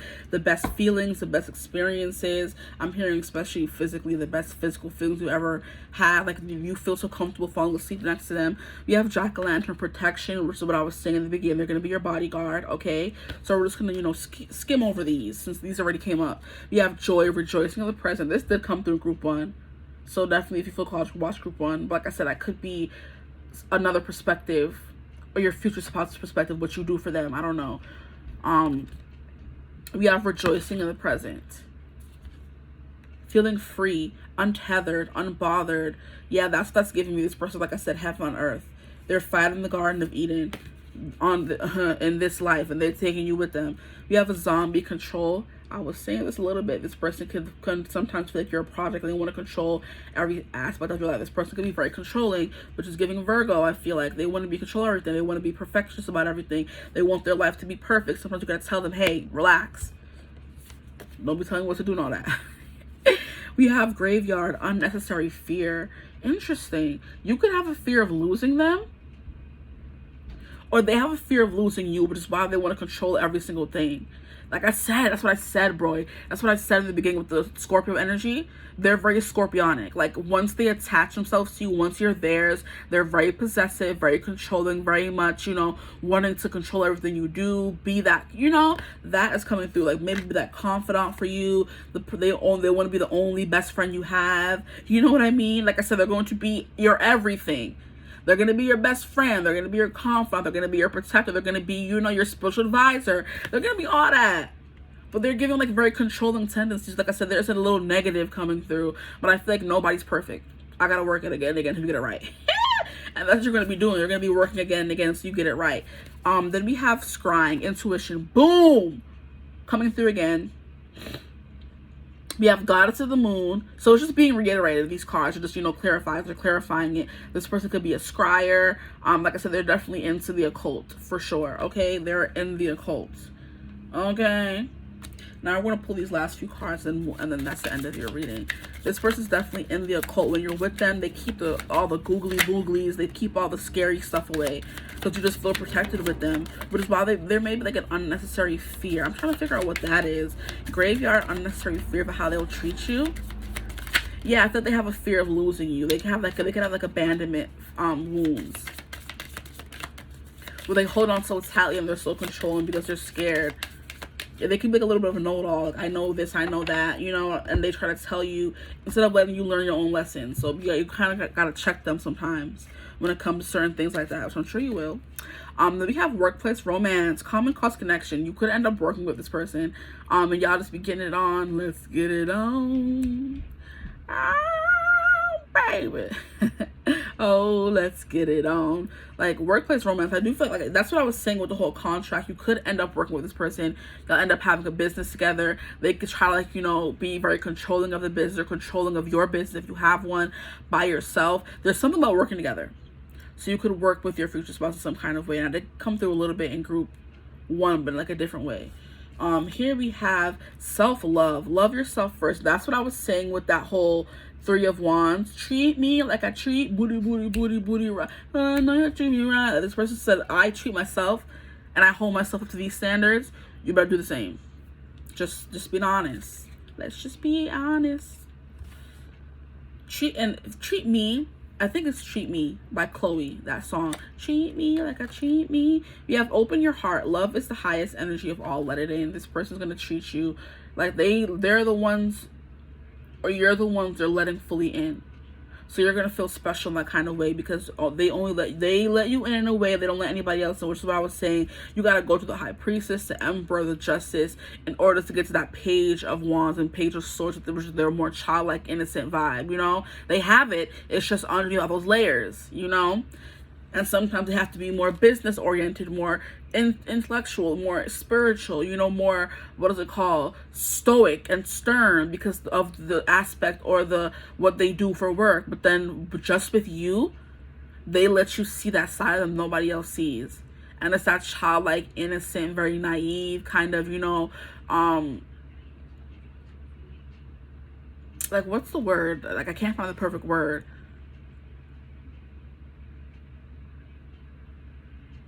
But yeah, I'm sitting here playing a song in my head. And we have psychic connection. You guys have that. Wow. Your communication goes beyond mere words. And I feel like that's definitely that whole High Priestess, where they're able to read you so well. But I kind of feel like this person may open themselves up to you for you to read them really well. And you know what immediately popped into my head? The whole Bella and Edward thing, where she was like a shield, where Edward could read everybody else's mind, but she couldn't read Bella's. And so she let him in.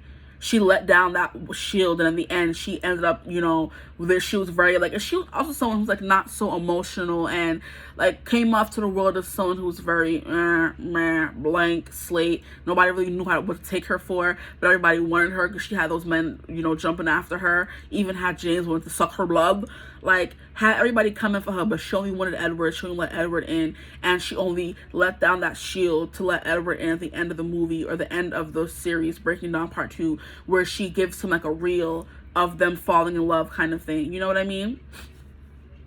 Yes. So this person's like very, like, you know what I mean, maybe hard to get to know, hard to open up, but with you, they're going to allow that to happen. They're going to allow you to be that person for them, or they're going to be that person for you with the psychic connection here. They have a wall up for everyone else except for you.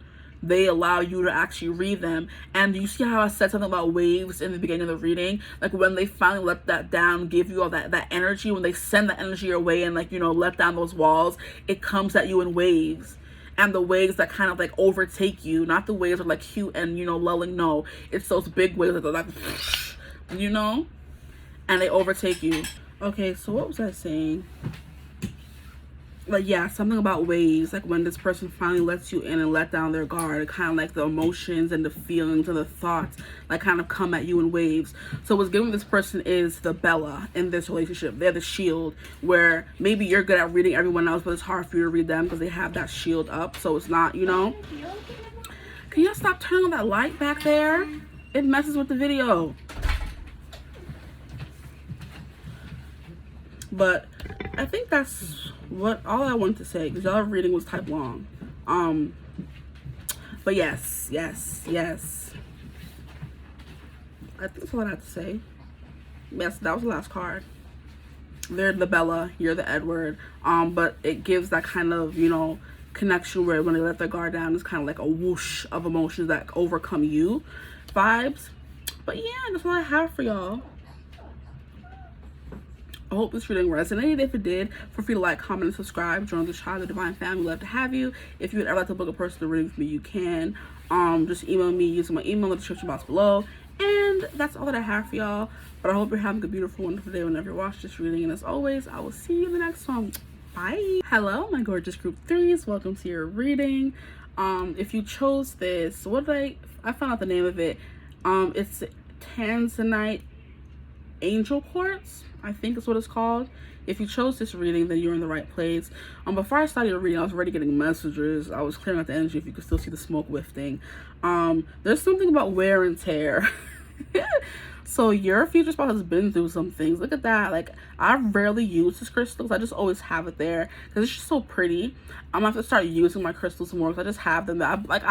When you first like discover crystals, like, they're so pretty, you just buy a whole bunch of them, and that's what I did essentially. And I'm just like, I have to learn how to start using them, you know what I mean? But there could be something about this person buying things. They could be like a shopaholic maybe. They're very materialistic, okay? They like buying things. As soon as they have like an interest, that you find them buying a lot of stuff from that interest. So immediately I'm hearing, what do they call those things? Those pop figurines, like how people have collections of them because they found their interest, which is comics, you know what I mean, anime, you know, superhero stuff like that, and they just buy a whole bunch of them, or of their favorite character, and just have them there collecting them. So they can be like a very much of a shopaholic kind of thing. But it's kind of like, this is wear and tear. Look at that. And I don't even use them for them to be wearing and tearing like that. So this person's been through some stuff, like a little bit of wear and tear on them. It could be physically, they have like a little bit of a wear and tear, like bad boy. They spend a lot of time in the sun maybe. Maybe their skin is like very, I keep hearing leathery, so I'll say it, but I know that has like a negative connotation, so I didn't want to say it. But like leathery to their skin, they've been under the sun a lot of times, you know what I mean? So this person could be like maybe older. There's a weatherness to them, you know, a ruggedness, where they've been through some things. They're not pristine and all put together all the time, you know? Which is cute. We love it. There's something here about blue. So this person could have like very pretty blue eyes. Oh Lord. Oh man, oh man. Now look at your group acting up. Not again. Every other group was fine. It's y'all group. It could be because people home now. When I first started, nobody was really home now. Everybody home and energies is, you know what I mean? But yeah, look at this pretty blue. Something here about blue eyes. Something like very electric, like just gets your attention right away. They stand out apart from the crowd. Because among all these three, like for me anyway, if I were to see these, I would immediately choose this one because it just stands out apart from the rest of them. So that could be something that's coming through for your person. They stand out in a crowd. It could be because they have a feature like the very dazzling blue eyes, okay? Or just a little bit of wear and tear. They could have like a bad boy aura about them as well. Because yeah, this is the aura course. This person has like a very, you know, out there aura, or like it catches your attention, you know? It catches your attention. I've recently started seeing like you're riveted to the screen, you're glued to the screen. So as soon as you see this person, you're glued to them. You can't look away. So it could be as soon as they capture your gaze, you're stuck, you're glued to them. And look at how they have like a little bit of rainbow going down there. So something like very, you know, eye-catching about them, captivating. That's the perfect word. Because when we see a rainbow in the sky, we can't help but look at it because it's so pretty. And I also heard that rainbows always come or usually come after a rainstorm. So what I said about that wear and tear, this person's definitely been through some wear and tear. They've been through their fair share of storms, you know, hurricanes, tornadoes, greens, beans. Let me stop. I can't. I'm sorry. They've been through their fair share of, you know, ups and downs, wear and tear, storms. But after each storm, you get a beautiful rainbow. So I'm gonna stop jibber jabbering and get on to this reading is going to be about how will your future spouse treat you. They could be cooking up some greens, beans, potatoes, tomatoes for you. Who knows? Because that came through for a reason. Greens, beans, tomatoes, potatoes, ham, lamb. They could be chefing it up. I'm hearing ham hocks. What is that? A ham hock? Is that a big piece of meat? This person could be a carnivore, an intense carnivore. They like to eat meat. Jesus. What a ham hock. Don't they put ham hocks in collard greens? I wouldn't know anything about that because I don't really, let me stop. But I feel like they do. Or somewhere out there. So it's like giving like very southern country home cooking. Yeah, because that is what that is. Greens, beans, potatoes, tomatoes. They be cooking all that, chefing it up like down south. This person could look have like very, they have that home, very much like, you know, not good boy, because that's not it. It's giving like manners. They have manners kind of vibe. They may know how to cook very well. They like to cook green beans, potatoes, tomatoes. And now I'm hearing what's his name? I don't know how many of you watch them, but there's Good Mythical Morning on YouTube, Rhett and Link. I love watching their videos. They're fools. But I know how Rhett has like a obsession, or his favorite food is like beans. He likes, and he has like a whole bunch of different assortment of beans in his house, okay? So this person could love beans. But like I said, let me get around to the freaking future. Like, I'm getting a lot of info about your person. They could be someone's like very open, like personality wise. Like, they're very friendly is what I'm saying. Like, it's very easy for you to, you know, walk up and say hi. But also maybe not, because they were giving me that bad boy vibe a little bit. But they kind of have like a southern charm about them where it's just like, oh yeah, you know what I mean? And I'm seeing 555 on the timestamp. The cards are not flying out the way they were for group 1 and 2, especially group 2. So like I said, this person may have a friendly demeanor. Like, when it comes to getting to know the deeper person beneath the demeanor, it's hard. Because y'all see how I've been shuffling, and for the other cards, I mean, for the other, because we had about 5 cards already. So this person is definitely hard to get to know, and I feel like it's because of that wear and tear they went through. They don't open themselves up easily because they've been through freaking hurricanes. It could be literally. They've been through hurricanes and tornadoes and thunderstorms their whole life. It doesn't have to be figuratively. It could be literally. So they have some wear and tear. I'm hearing they may have had to uproot their life because of a storm. Interesting. I'm just getting a lot about them, but why do the cards not want to come out for them? We have Justice. Interesting. And this came out in group 2. So maybe you're connected to group 2 in a way. Maybe group 2 is a group that would watch for you because you're watching this for them, obviously. So maybe group 2 describes you and how you would treat your future spouse. Who knows? How we put this very fairly, very justly. They believe in equal wear and tear and balance. Maybe this is someone who likes to help lost souls find their way. They're like a good leader, because I wasn't like really catching on to this in group 2 when this card came out. But we have these 2 people who are trapped. They have blindfolds on and their hands are tied behind their shoulder, you know, their back, which is giving 8 of Swords energy, feeling trapped, fear, anxiety, not really knowing where to go. You know, I feel like that is the victim card, and this person is coming through as just this person who's bringing clarity and setting them free kind of vibes. This person could be like, I'm hearing a martyr. They like helping people, maybe to the detriment of themselves sometimes, which is why they have that. They have like a very soft heart that may have hardened over the years, because they were always quick to help, quick to adopt that lost puppy. And a lost puppy could be an actual puppy or people, and those people end up screwing them over in the end, which is why they treat you that way. They could also, you know, like select, just very much like the, you know, help and assist, find clarity, bring light, and bring guidance too. So if you're feeling lost in your life, this is definitely the person who would want to help you with that. Here we have the 4 of Wands. How they treat you, like they would treat, like, I'm hearing like they're the dog that when you come home, they're always excited to see you, you know, like very much golden retriever kind of energy. I'm hearing when you get to know them, they're very golden retriever kind of energy, where everybody wants to be around them. Everybody loves golden retrievers. Everybody loves dogs in general, honestly. This person is very much giving dog personality. And one of the cute, cuddly ones, which is why they're so approachable. That southern charm, that gentlemanness coming through. But like I said, I feel like it is a little bit hard to get to know them because they've been through some things. And look at how this person is freaking hiding under the bridge, looking like a googly monster with a big old bag. And their back is all, like, how is this the 4 of Wands? The 4 of Wands is supposed to be like a very happy card. You see, this person may put on the front of being happy and successful, and you know what I mean, like nothing can bother them. But honestly, it is, because they're freaking looking like a grumpy old troll living under the bridge. They could be very good at hiding their wounds, because I'm like, the 4 of Wands is like coming through as you would think they're happy, but then we have, look, and then we have bats hiding in the dang tree. What's going on here? But they're like a beacon. They could be a beacon for lost souls, is what I'm hearing as well. The way we have someone who's like, you know, the lights are firing. If you were to be traveling through the woods, lost and alone and hungry and cold, this is where you would go, where there's fire, where there's shelter. And this person's in there providing it, but the more they help and the more they provide, the more disfigured they become. It's giving, who is it, what's his name? Quasimodo? See, and then we have, at the bottom of the deck, we have the 7 of Swords. They put up a front. People don't really know who they are, and they could be running and hiding from their demons. They haven't faced them yet. But this is supposed to be how they treat you. Relax. Okay.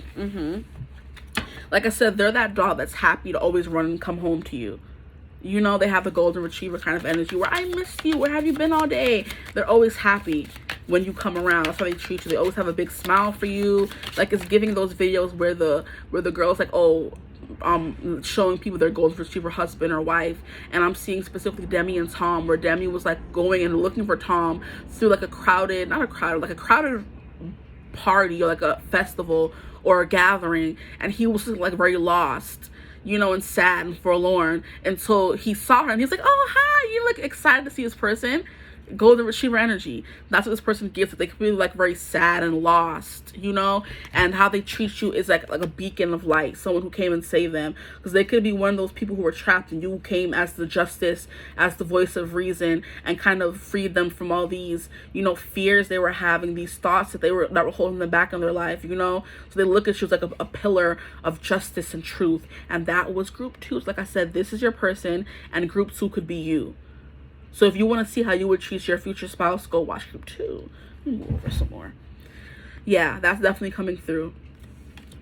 They look at you as like a pillar of justice and truth. You're a voice of reason as well. And that's how they treat you, as someone who freed them. They were the grumpy old troll living under the bridge till you came along. Now we have strength. Yeah, this person's had to go through a lot.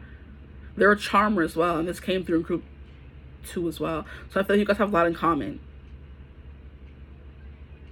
They're going to treat you, and the meaning that came from this was a very different meaning that I usually get from strength, which is like a snake charmer, which is like this person's very good at convincing people to do what they want them to do. They can have like hypnotic eyes, I'm hearing dissonance or dissertation. They're like a very hypnotic. When you first meet them, they're able to convince a lot of people to do what they want, which is like, it's giving charm. And charmed is a very witchy kind of. So like, why was the camera acting like that? That's crazy.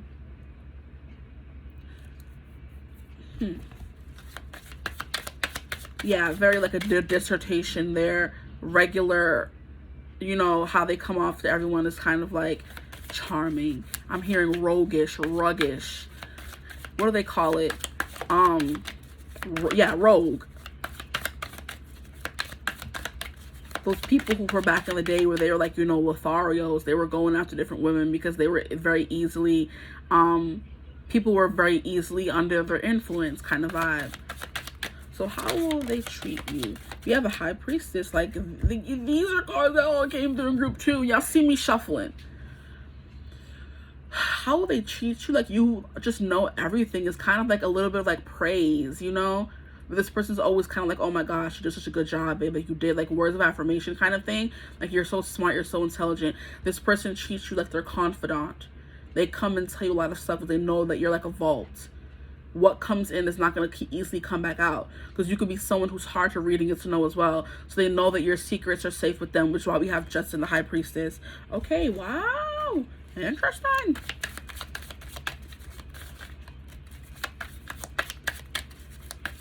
With the strength card here, this is someone who's going to be strong for you. They want to be strong for you as well. How they're going to treat you, they're going to be strong for you. They want you to be open with them. They want you to tell them secrets as well, and they're going to be a vault, you know? I feel like that's what that Justice card, yeah. I'm like, yeah, I feel like it's the same. It's for both of you. And if we have the 5 of Swords here, how will they treat you? Sometimes they may feel they don't understand you. The certain things that you do, they may feel like they don't understand you. But with the whole Justice card here, the first thing coming out, it may be like what happens to one happens to the other. So you could have been through some wear and tear the same way they were through some wear and tear, which is how you knew how to free them from their bounds, free them from their shackles. Shackles off my feet so I can dance. Hey, I just want to praise him. What? I just want to praise him. Let me stop. Yeah, what was I saying about praise? Oh my gosh, I just realized. Yes. You took the shackles off their feet. Now they know how to dance. This person may like to dance with you, literally. But you took the shackles off their feet. Now they can dance. And because you did that, they just want to praise you. They just want to praise you. So this person does look up to you, but is why they may find it hard for you to communicate. Because sometimes, like, it's giving, I don't want to compare. That's like, they may look at you as like God sometimes, you know? And you know how it's hard for us to communicate directly to God. We don't know how to speak his language. He doesn't speak human languages. He's not a human. So when we want to speak to him, or when we want to, sometimes we speak to him and he's like, we can't understand what he's saying when he speaks back to us. But it's because we don't understand the language of God. He speaks to us in the wind, in the breeze, in numbers, in dreams. We don't know how to speak his direct language because we're not of his, stature. We're not of his, and that could be how this person, like I said, not to compare you to God. Maybe in their eyes you are that, to them. But it's kind of like it's maybe hard for them to understand you because you guys don't speak the same language. So there's a lot of miscommunication. They may mean one thing, you take it another way. So that could be something like an obstacle you guys have to kind of get over in your marriage to this person. But I think you guys can take it. You guys are strong. They're strong too. This person wants to be strong for you the way you're always strong for them. So they may want to reciprocate that, they want to be that pillar of justice and truth and morality for you the same way they are. They want to live up to your standards the same way you are for them. Because I'm hearing you set the standard, as a beacon of justice, of light, of truth. You set the standard. They kind of want to be that person for you as well. Yeah, the cards are having a hard time because they were just flying out for group 2 for you. I don't know. I thought group 2 was a little closed off. Y'all are this person's coming off more closed off than group 2. That's crazy.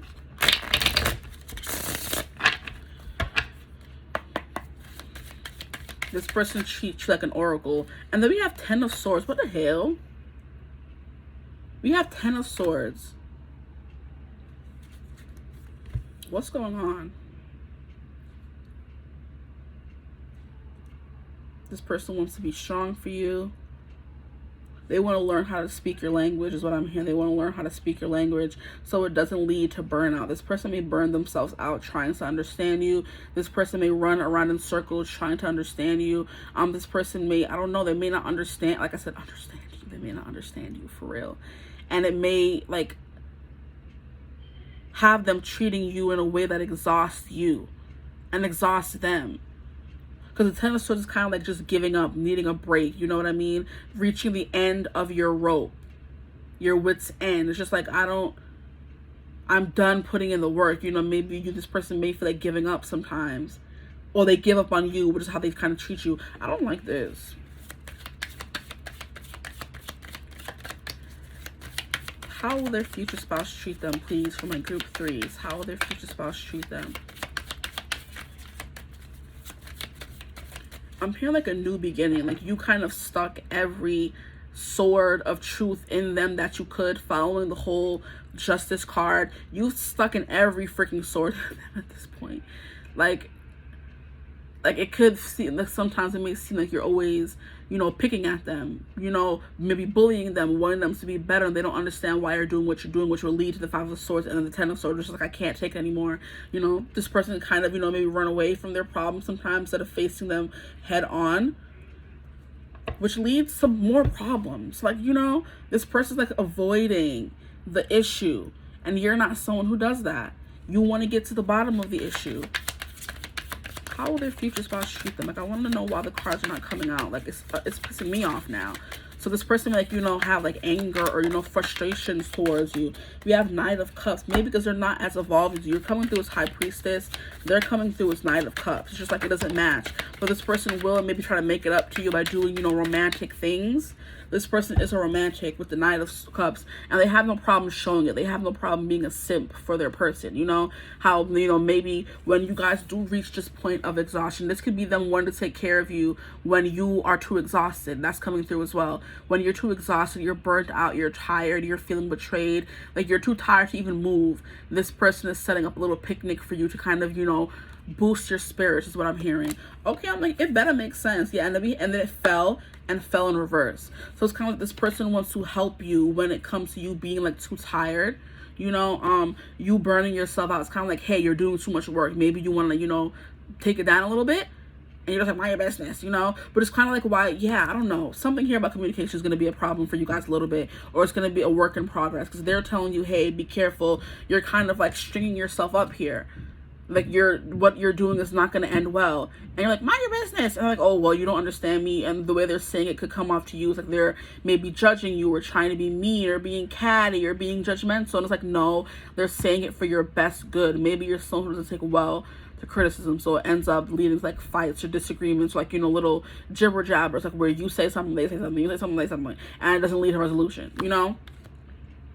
So all parties involved are losing, and then it leads to kind of like this burnout here. They told you, sis or sir, they told you, if you keep going down this road, if you keep working this hard, you're going to wear yourself out. And you're like, mind your business, no, you know what I mean? And that's your spouse. Put some respect on their name. They're trying to help you.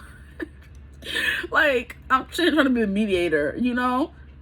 This person's trying to toe the line of being, you know, your confidant, your person, your equal, but also they want to toe the line of being the provider, the person to help you, especially if they are coming off as someone who's older with more experience. They're telling you, hey, I've been there. Maybe back off on working so hard. Maybe don't eat that. Maybe don't do this. And you're taking it as, oh, they're trying to control you. It's like, no, they want what's best for you because they see what's going to happen. And you may know everything because you're the high priestess, but you don't know everything, you know? Child, it's giving like 1 minute you know everything, 1 minute they know everything. It's kind of like like I said, a precarious balance of them like being a caretaker for you, like, you know, father figure, mother figure, saying, hey, you don't do that, you may not want to do that, don't do that, and then the next second they're your equal again, you know? So they kind of toe the line in that kind of way.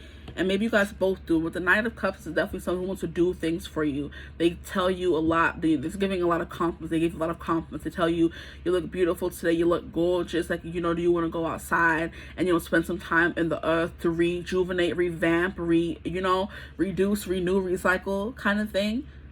And you're like, okay, yeah, sure. And it's like so romantic. They put this together for you. Yeah, they're going to be doing like romantic deeds.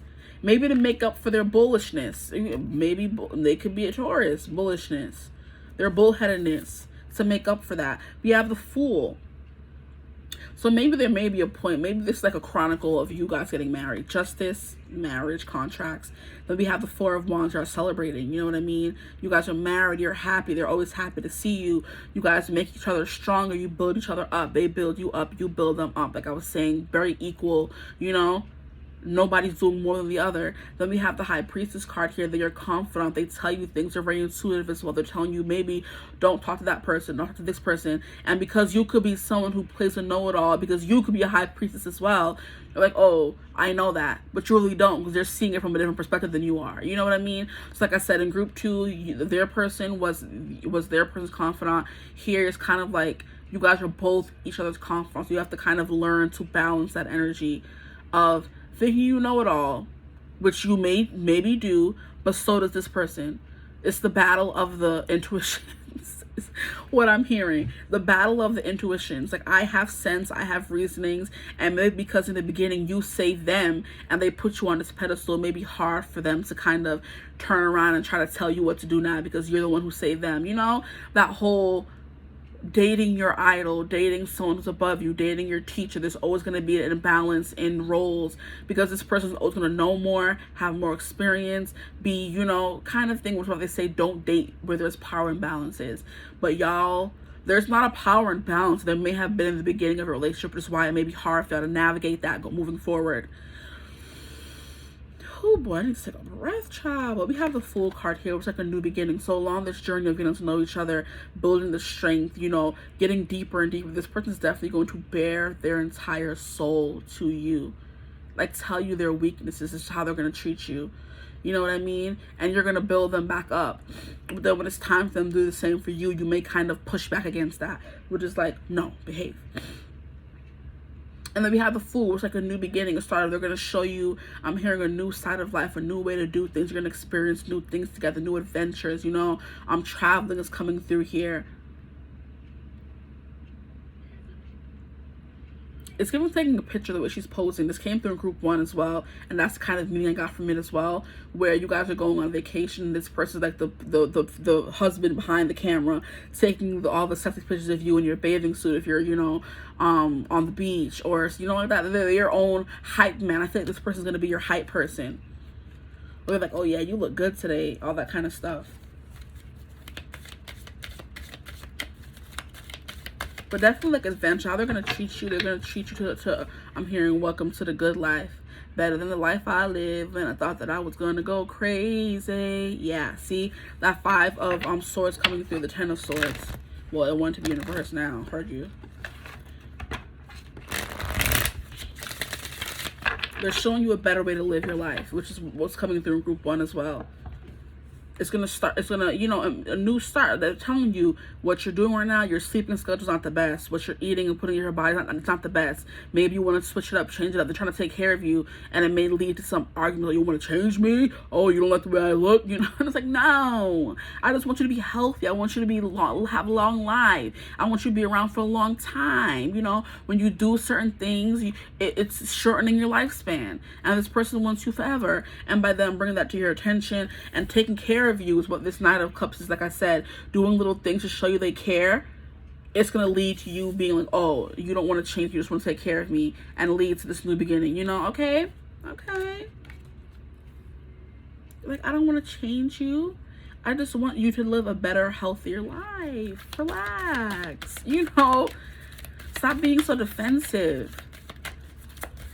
Like, yeah, somebody here is defensive. They always have to be the strong person, and they're not used to having people take care of them. That could be you.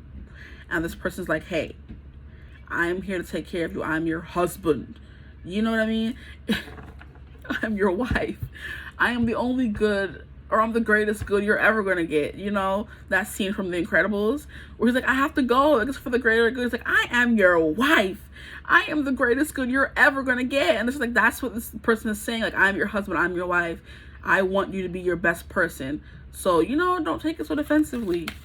The way she was like, oh, I'm your wife. I'm the greatest good you're ever going to get. He's like, well, if there is no earth for us to live on, there's no greater good for either of us. If your body's not healthy, if you're not doing, you know, incorporating better sleeping habits or working habits and working yourself to the bone, there ain't gonna be nobody, your body. There's not gonna be nobody left for us to have. And that's just them looking out for themselves in the long run, because if they don't have you, they're gonna have to go out and find somebody else, but they want you. So take it as a freaking compliment, child. Choke. We have the Angel of Strength, so definitely, maybe this person helps you build like your stamina, your physical body. They help you build your strength. It could be strength training, and they help you build that, you know what I mean? And that's how they treat you. Or they show you don't have to be strong all the time. Treat me. Like, you have Goddess of the Moon. How did I know this was going to come out? Because as soon as I said this person like kind of treats like your God, you know, I knew this was going to come out. And this came out in group 2, so I feel like you're definitely connected to group 2. I feel like maybe a little bit of all the groups are connected. Because, of course, if you don't feel called to group 2, you would feel called to group 1. A little bit of group 1 came out in group 2. You know what I mean? A little bit of similarity. Okay, I guess wonderful shit. They're getting a lot of cards. It's crazy. So, yeah, Goddess of the Moon. They do think that you're a goddess. You're a god. You're a goddess. That's how they're treating you. They want to praise you. I just want to praise you. What? I just want to praise you. Angel of Strength. They're going to be the strong person for you. They want to be the strong one for you. They may see that you always have to be the strong one for them, the strong one for others. They want to be the strong one for you now. You have Daughter of Value. This person's going to teach you how to better spend money. They're going to teach you the things. You guys may, like I said, that came through group 2, not group 1. This person, you guys might end up working together. And you guys create all this abundance together with each other. You guys open up that door of value together, and they treat you to nice things, nice experiences with this Fool card here. They showing you the world. I'm hearing, I can show you the world. Shining, shimmering, splendid. Tell me, princess, now when did you last let your heart decide? This person's going to show you how to live with your life. Live vicariously, you know. Not through them. Let me stop. They're going to teach you how to live life freer, happier, more abundantly and boldly. Like, to not be so much in your head. That 5 of Swords could also be this person teaches you how to untether you from those 5 of Swords, just like always those intrusive thoughts. I don't deserve this. I don't deserve that. I can't do this. I can't do this. This person's going to free you from those things.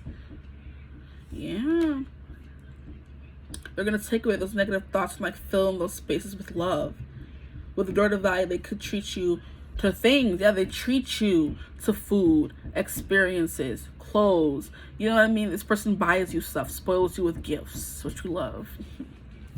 What other card? These are so many cards. Oh my gosh. We have all tied up. That's what that 5 of Swords is giving, because this is literally tied up. This person's going to have you all tied up. They're going to treat you like you're all tied up. This person's going to be like very overly protective. Like, don't do that. Don't do this. Don't go here. Don't go there, to the point where it kind of like pisses you off a little bit. Because they want to be the man in the relationship for the guys. Whoever your future spouse may be, they want to be like very strong, which is what's coming through in group 1. They want to strong arm you. They're heavy handed, like, hey, do it this way, or do this, do that. This is the right way to do things. It's kind of like, in your opinion, thanks.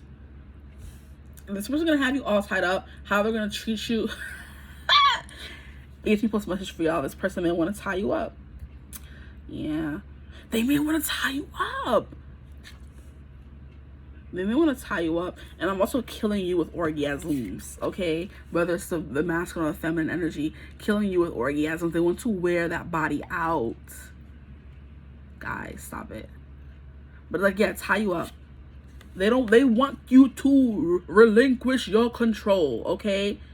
They said stop being in control of everything. That's my job. Oof.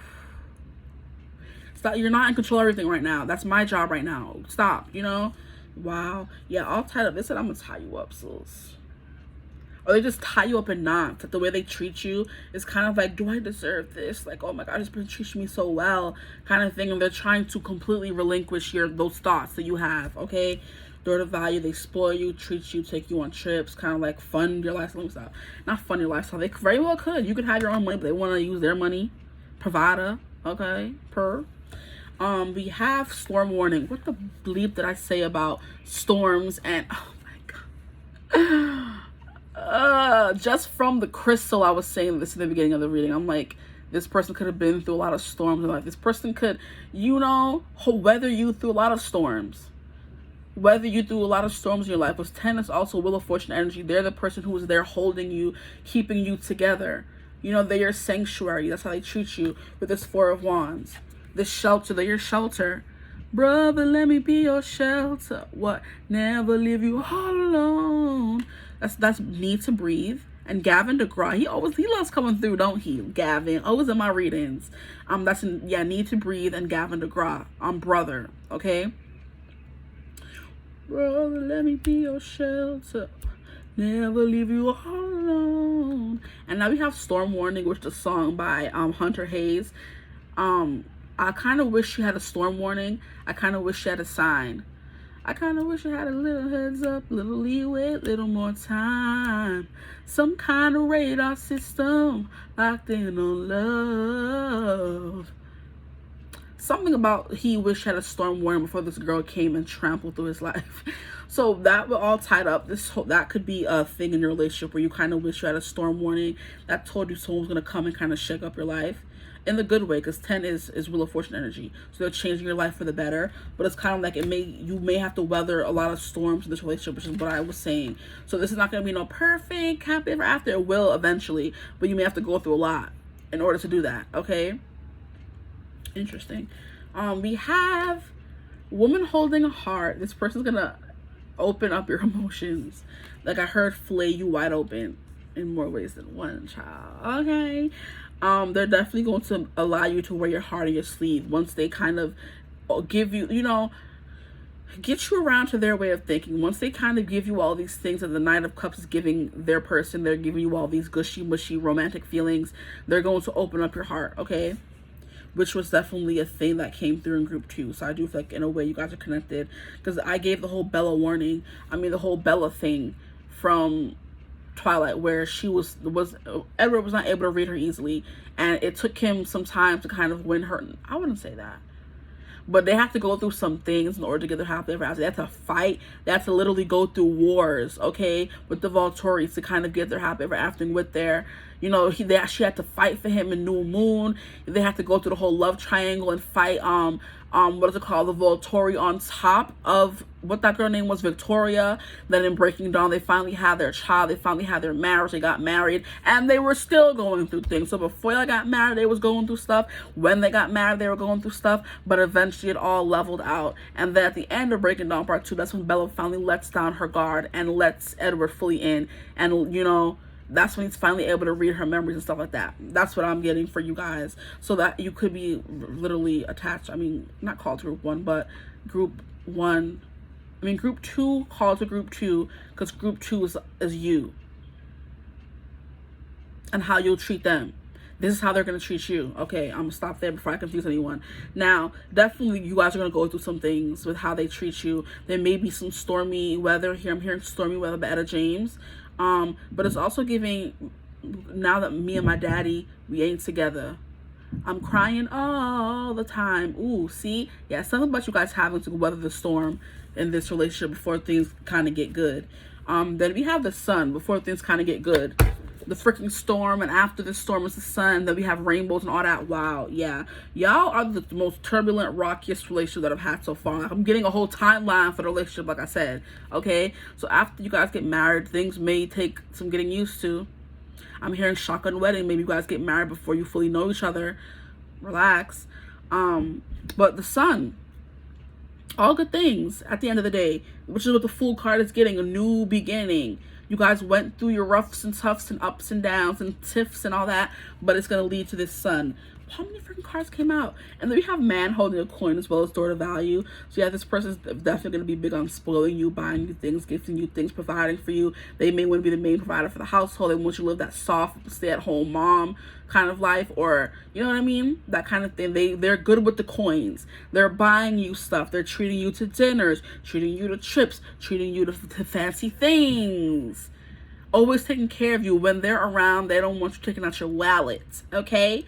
They said, I understand we're married, we got to share some responsibilities, but I want to treat you, okay? I want to pay the bills. I want to pay for dinner. I want to pay for the movie. I want to pay for the gas. This person may be the kind of person who pumps your gas. Like, you know what I mean? Opens the doors for you, walks on the inside of the sidewalk. Those very chivalrous, gentlemanly things that I was talking about at the beginning, okay? But you're just son. This person, like, when they're around you, it's like you guys are like freaking in your happy bubble of love and gushiness and, you know, all that, you know, warm fuzzy feelings the sun gives. But definitely with this person, you look fine. Look at that. Hey. Let me stop. Stop. I'm done. I'm sorry. But definitely, look, he has purple eyes. Wow. He has purple eyes. Can y'all see that? Not purple eyes. Where did I do that at? Like, you guys get lost in his eyes. That's what I was saying earlier about this person have like very light, beautiful eyes. For some of you, it's not gonna be for everyone. Take what resonates. Then we have a woman holding a coin. Didn't I say something about you guys being in business together? Oh my freaking gosh. Being in business together and you guys both bringing value, being in a relationship is bringing value to your connection. So y'all gonna be, let me not say rich, but y'all gonna be very abundant financially together because you holding your own coin, they holding the coin. And like I said, didn't I say even if you have your own money, they're like, no, I want to treat you to dinner. I want to treat you to this. They said, put that wallet away. Oh, yeah, they said, put that wallet away. They put them together. With that all tied up, they definitely want to tie you up, child. Okay, I feel like I spent so much time on just those cards. Y'all, reading's gonna be long, so, you know, let me see if I can rush up. Because so many cards came off, y'all, because it took me a while to understand what was coming through. There's always that group. But if you're gonna watch it, you're gonna watch it. And wasn't this regeneration? Yeah, it was regeneration. And then we have the fates, wow. And then we have the 10 with the storm warning. So like I said, you're going to wish you had a storm warning, a sign that before this person came in and kind of like mess up your life. With the regeneration, like everything has to be burned down in order for you guys to regenerate it. So I do feel like there's something about that here. I don't know if this is before you get married, after you get married, but this is supposed to be how they're going to treat you. They're going to fully, you know, wipe all the bad things in your life and help you start over. Okay, what cards came out? Come on, relax. I'm trying to. Maybe these are just going to be confirmation cards. We have the here and now. Like, what did I say about this person helping you learn to live in the moment? Yeah, this person's going to help you live in the moment. We have fork in the road. There's going to be some challenges. I'm telling y'all right now. Which is like, you know, every relationship, but they're coming out the most in this reading.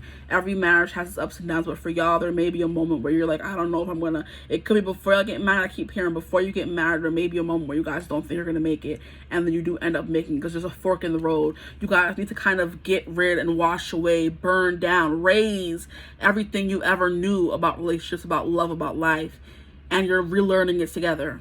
How beautiful, wow.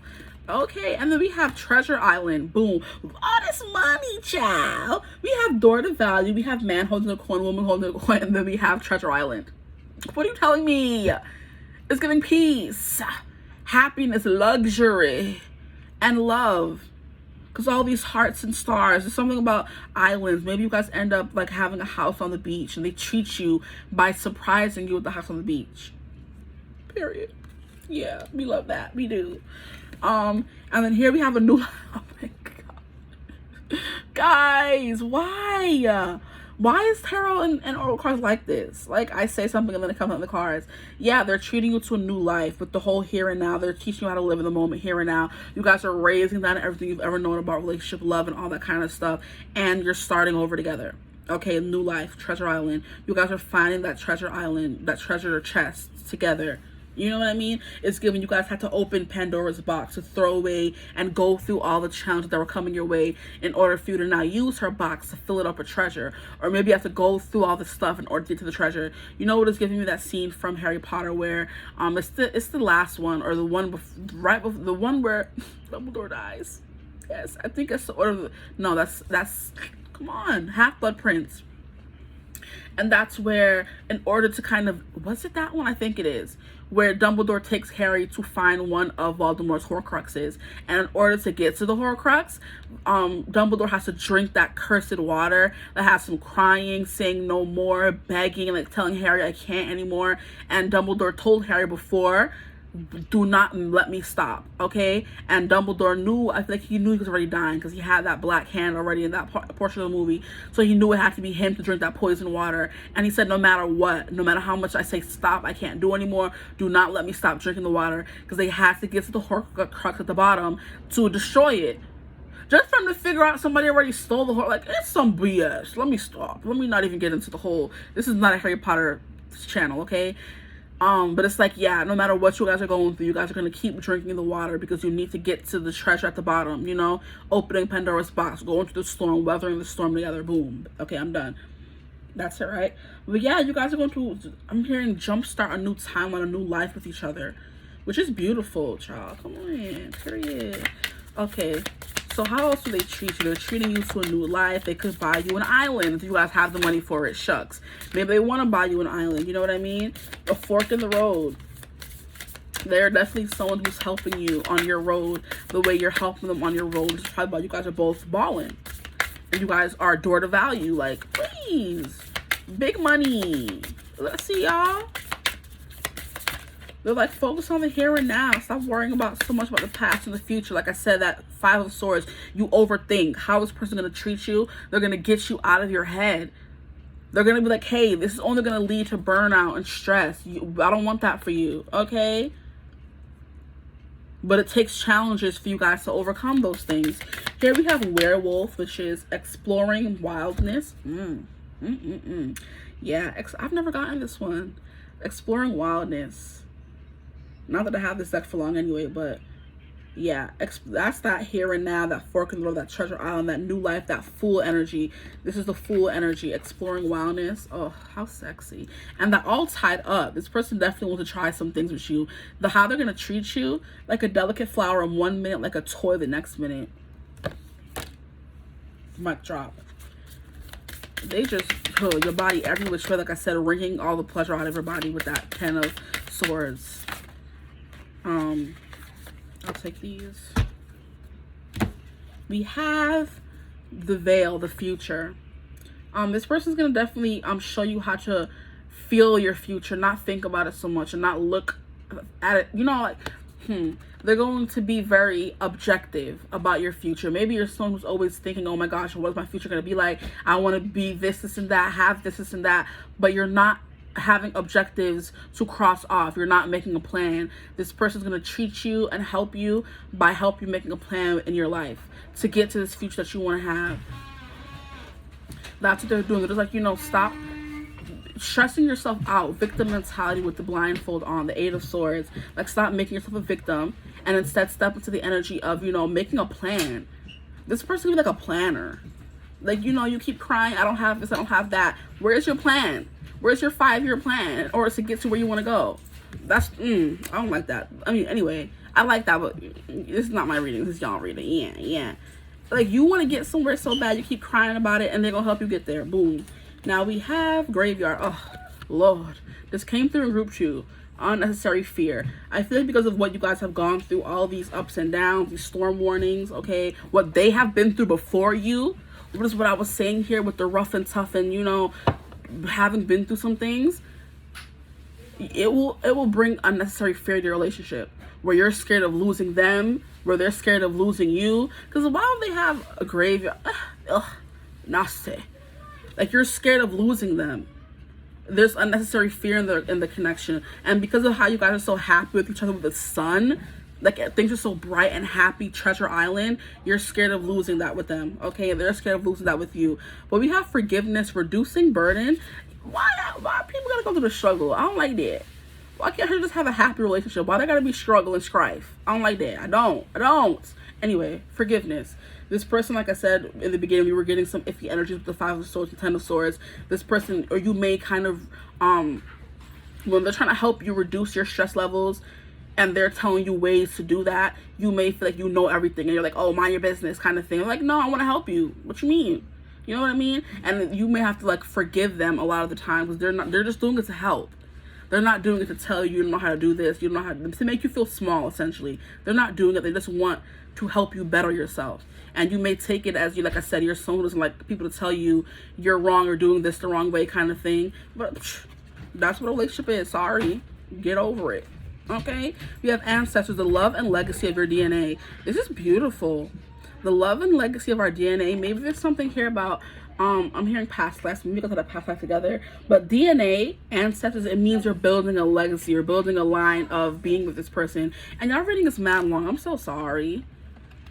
Like, we have to get through a lot. So if you're still watching, thank you so much. Put a DNA sequence in the comments. Is there an emoji about that? Or just comment DNA. There's also a song called DNA by BTS. You may want to listen to that. I don't know. It may have messages. It just came through. But with the ancestors, the love and legacy of our DNA is given you're going to have kids with this person. And that's what they treat you to. They teach you to being a mother or becoming a father. Okay? That's treating someone, is it not? It is, in my opinion. And unnecessary feel, like I said, came through in group 2. So there could be like something about being always wanting to be in control because you're scared of losing someone kind of thing. But with the ancestors, the love and legacy of our DNA is giving you may have had a past life with this person. And then you guys have some kids. They're going to treat you to some children. Hey, relax. They're going to treat you to some children. Now we have psychic connection came through in group 2. Yeah. Your communication goes beyond mere words. So they're able to read you, but I feel like it takes, like, you guys have to put that wall down. Because the same way you were coming through as Bella in group 2, and this person could be coming through as Bella in group 3. Like, it's hard for them to be read. And this, like I said, it was like pulling teeth to get these cards out. So this person's even harder to read than group 2. But you guys have that psychic connection once you let down your walls. Oh, we have perfect match. Look, this is so cute. We have perfect match. You complete each other in the most harmonious way. What are you telling me? Nothing. You're not telling me nothing. Because already we had divine counterparts come through with the whole woman holding a coin and a man holding a coin. Like, stop it. Y'all are the perfect match for each other. And I feel like maybe when you meet two strong personalities or two people who are so set in their ways or strong, like I said, personalities, it takes some deconstruction, okay? And relearning. Can I get like, okay. That's one more card that I'm done with, y'all. We have natural evolution. What was I saying? Let the situation unfold naturally. You're going to be going through some stuff. And you're going to have to let it unfold, okay? Because it's going to lead to a more abundant life with this person. A new beginning with the Fool being the last card coming out. There's going to have to be some forgiveness. There's going to be storm. There's going to be fear. You're not going to know what's going to happen with your future. Which is what the veil is coming through as. You not knowing your future with this person. But just keep believing, keep moving, keep pushing forward. And there's obviously going to be a future here for y'all. Wow, this reading went way longer than I thought it would. Oh, we have, oh my gosh. Not us having perfect match and soulmate. What the heck? What the heck? We have, you have found your romantic counterpart. Boom, y'all are soulmates, perfect matches, all that. Natural evolution, your relationship is definitely going to take a natural evolution. And it has to unfold naturally. So you're going to have to go through the ups and downs to get to, like I said, the afterwards. And then we have reaching out. Expect a call or text from your person of interest. What does this got to do with anything? Maybe this person, how they're going to choose, like, to text you, reach out to you during the day, you know, give you little love notes, leave love notes in your lunchbox, I'm hearing. Yeah, just text you and reassure you that, like, I love you, like, how you doing? You look so good. I can't wait for you to come home. I'm going to tie you up when you stop. I'm done. But yeah, reaching out throughout the day. Another card, what the heck? And we have love language, gift giving. Yeah, that gift, that door to value, man holding a coin, most definitely they're gonna be buying you stuff, like spoiling you to death. Okay, and look at the puppet. They may buy you a puppet, child. But it says tokens of reciprocity hold cherished memories. So they're gonna buy you things that hold sentimental value. It's not just gonna be anything. It could just be anything. Like I said, this treasure island here, they may buy you a house on the beach. Like, relax. What you mean? Love it. I love it. Like I said, if they have enough funds, they may buy your own island. Who knows? We don't know. Wow. Not perfect match and soulmate and psychic connection and reaching out. Reach out and touch somebody's hand. Okay, anything else? Any other messages coming through? No. Maybe if you're in a relationship with this person right now and you guys aren't talking, you can expect a call from them after this reading, during this reading. You know what I mean? If you're waiting for someone to talk to, maybe the person you're talking to right now could be this person. Who knows? Yeah. But there's definitely a future here for you guys. That's it. And you're gonna have to go with the waves. You're the high priestess. You can see everything, but you're not gonna be able to see what's coming in this relationship. That's it for you. You're gonna have to feel it, experience it, go through it. There's no escaping it. But that's all I have, because I hope this reading resonated. If it did, feel free to like, comment, and subscribe. Join the Child of the Divine fam. You're going to be exploring some wildness, like animalistic endeavors and all of that in your relationship. Good for you, okay? But I hope this reading resonated. If it did, feel free to like, comment, and subscribe. Join the Child of the Divine fam. We'd love to have you. If you'd ever like to book a personal reading with me, you could always get in contact with me using my email in the description box below. But I hope you're having a beautiful, wonderful day. Kissing is important too, because the way their faces are always important. I mean, so close to each other. So this person's going to treat you to a lot of kisses. A lot of kisses. And reaching out and touching you. Physical touch. His hand on the thigh action. Hand on the waist. Okay, kissing. Heavy breathing and petting, I'm hearing as well. Laying on the chest could be important as well. Laying on someone's chest and feeling safe, like you found your perfect person. Like I said, reproducing, some children here, and the way their faces are close, you know, neck kissing, sniffing, I'm hearing as well. Anyway, I'm done, guys. I'm like, are we done?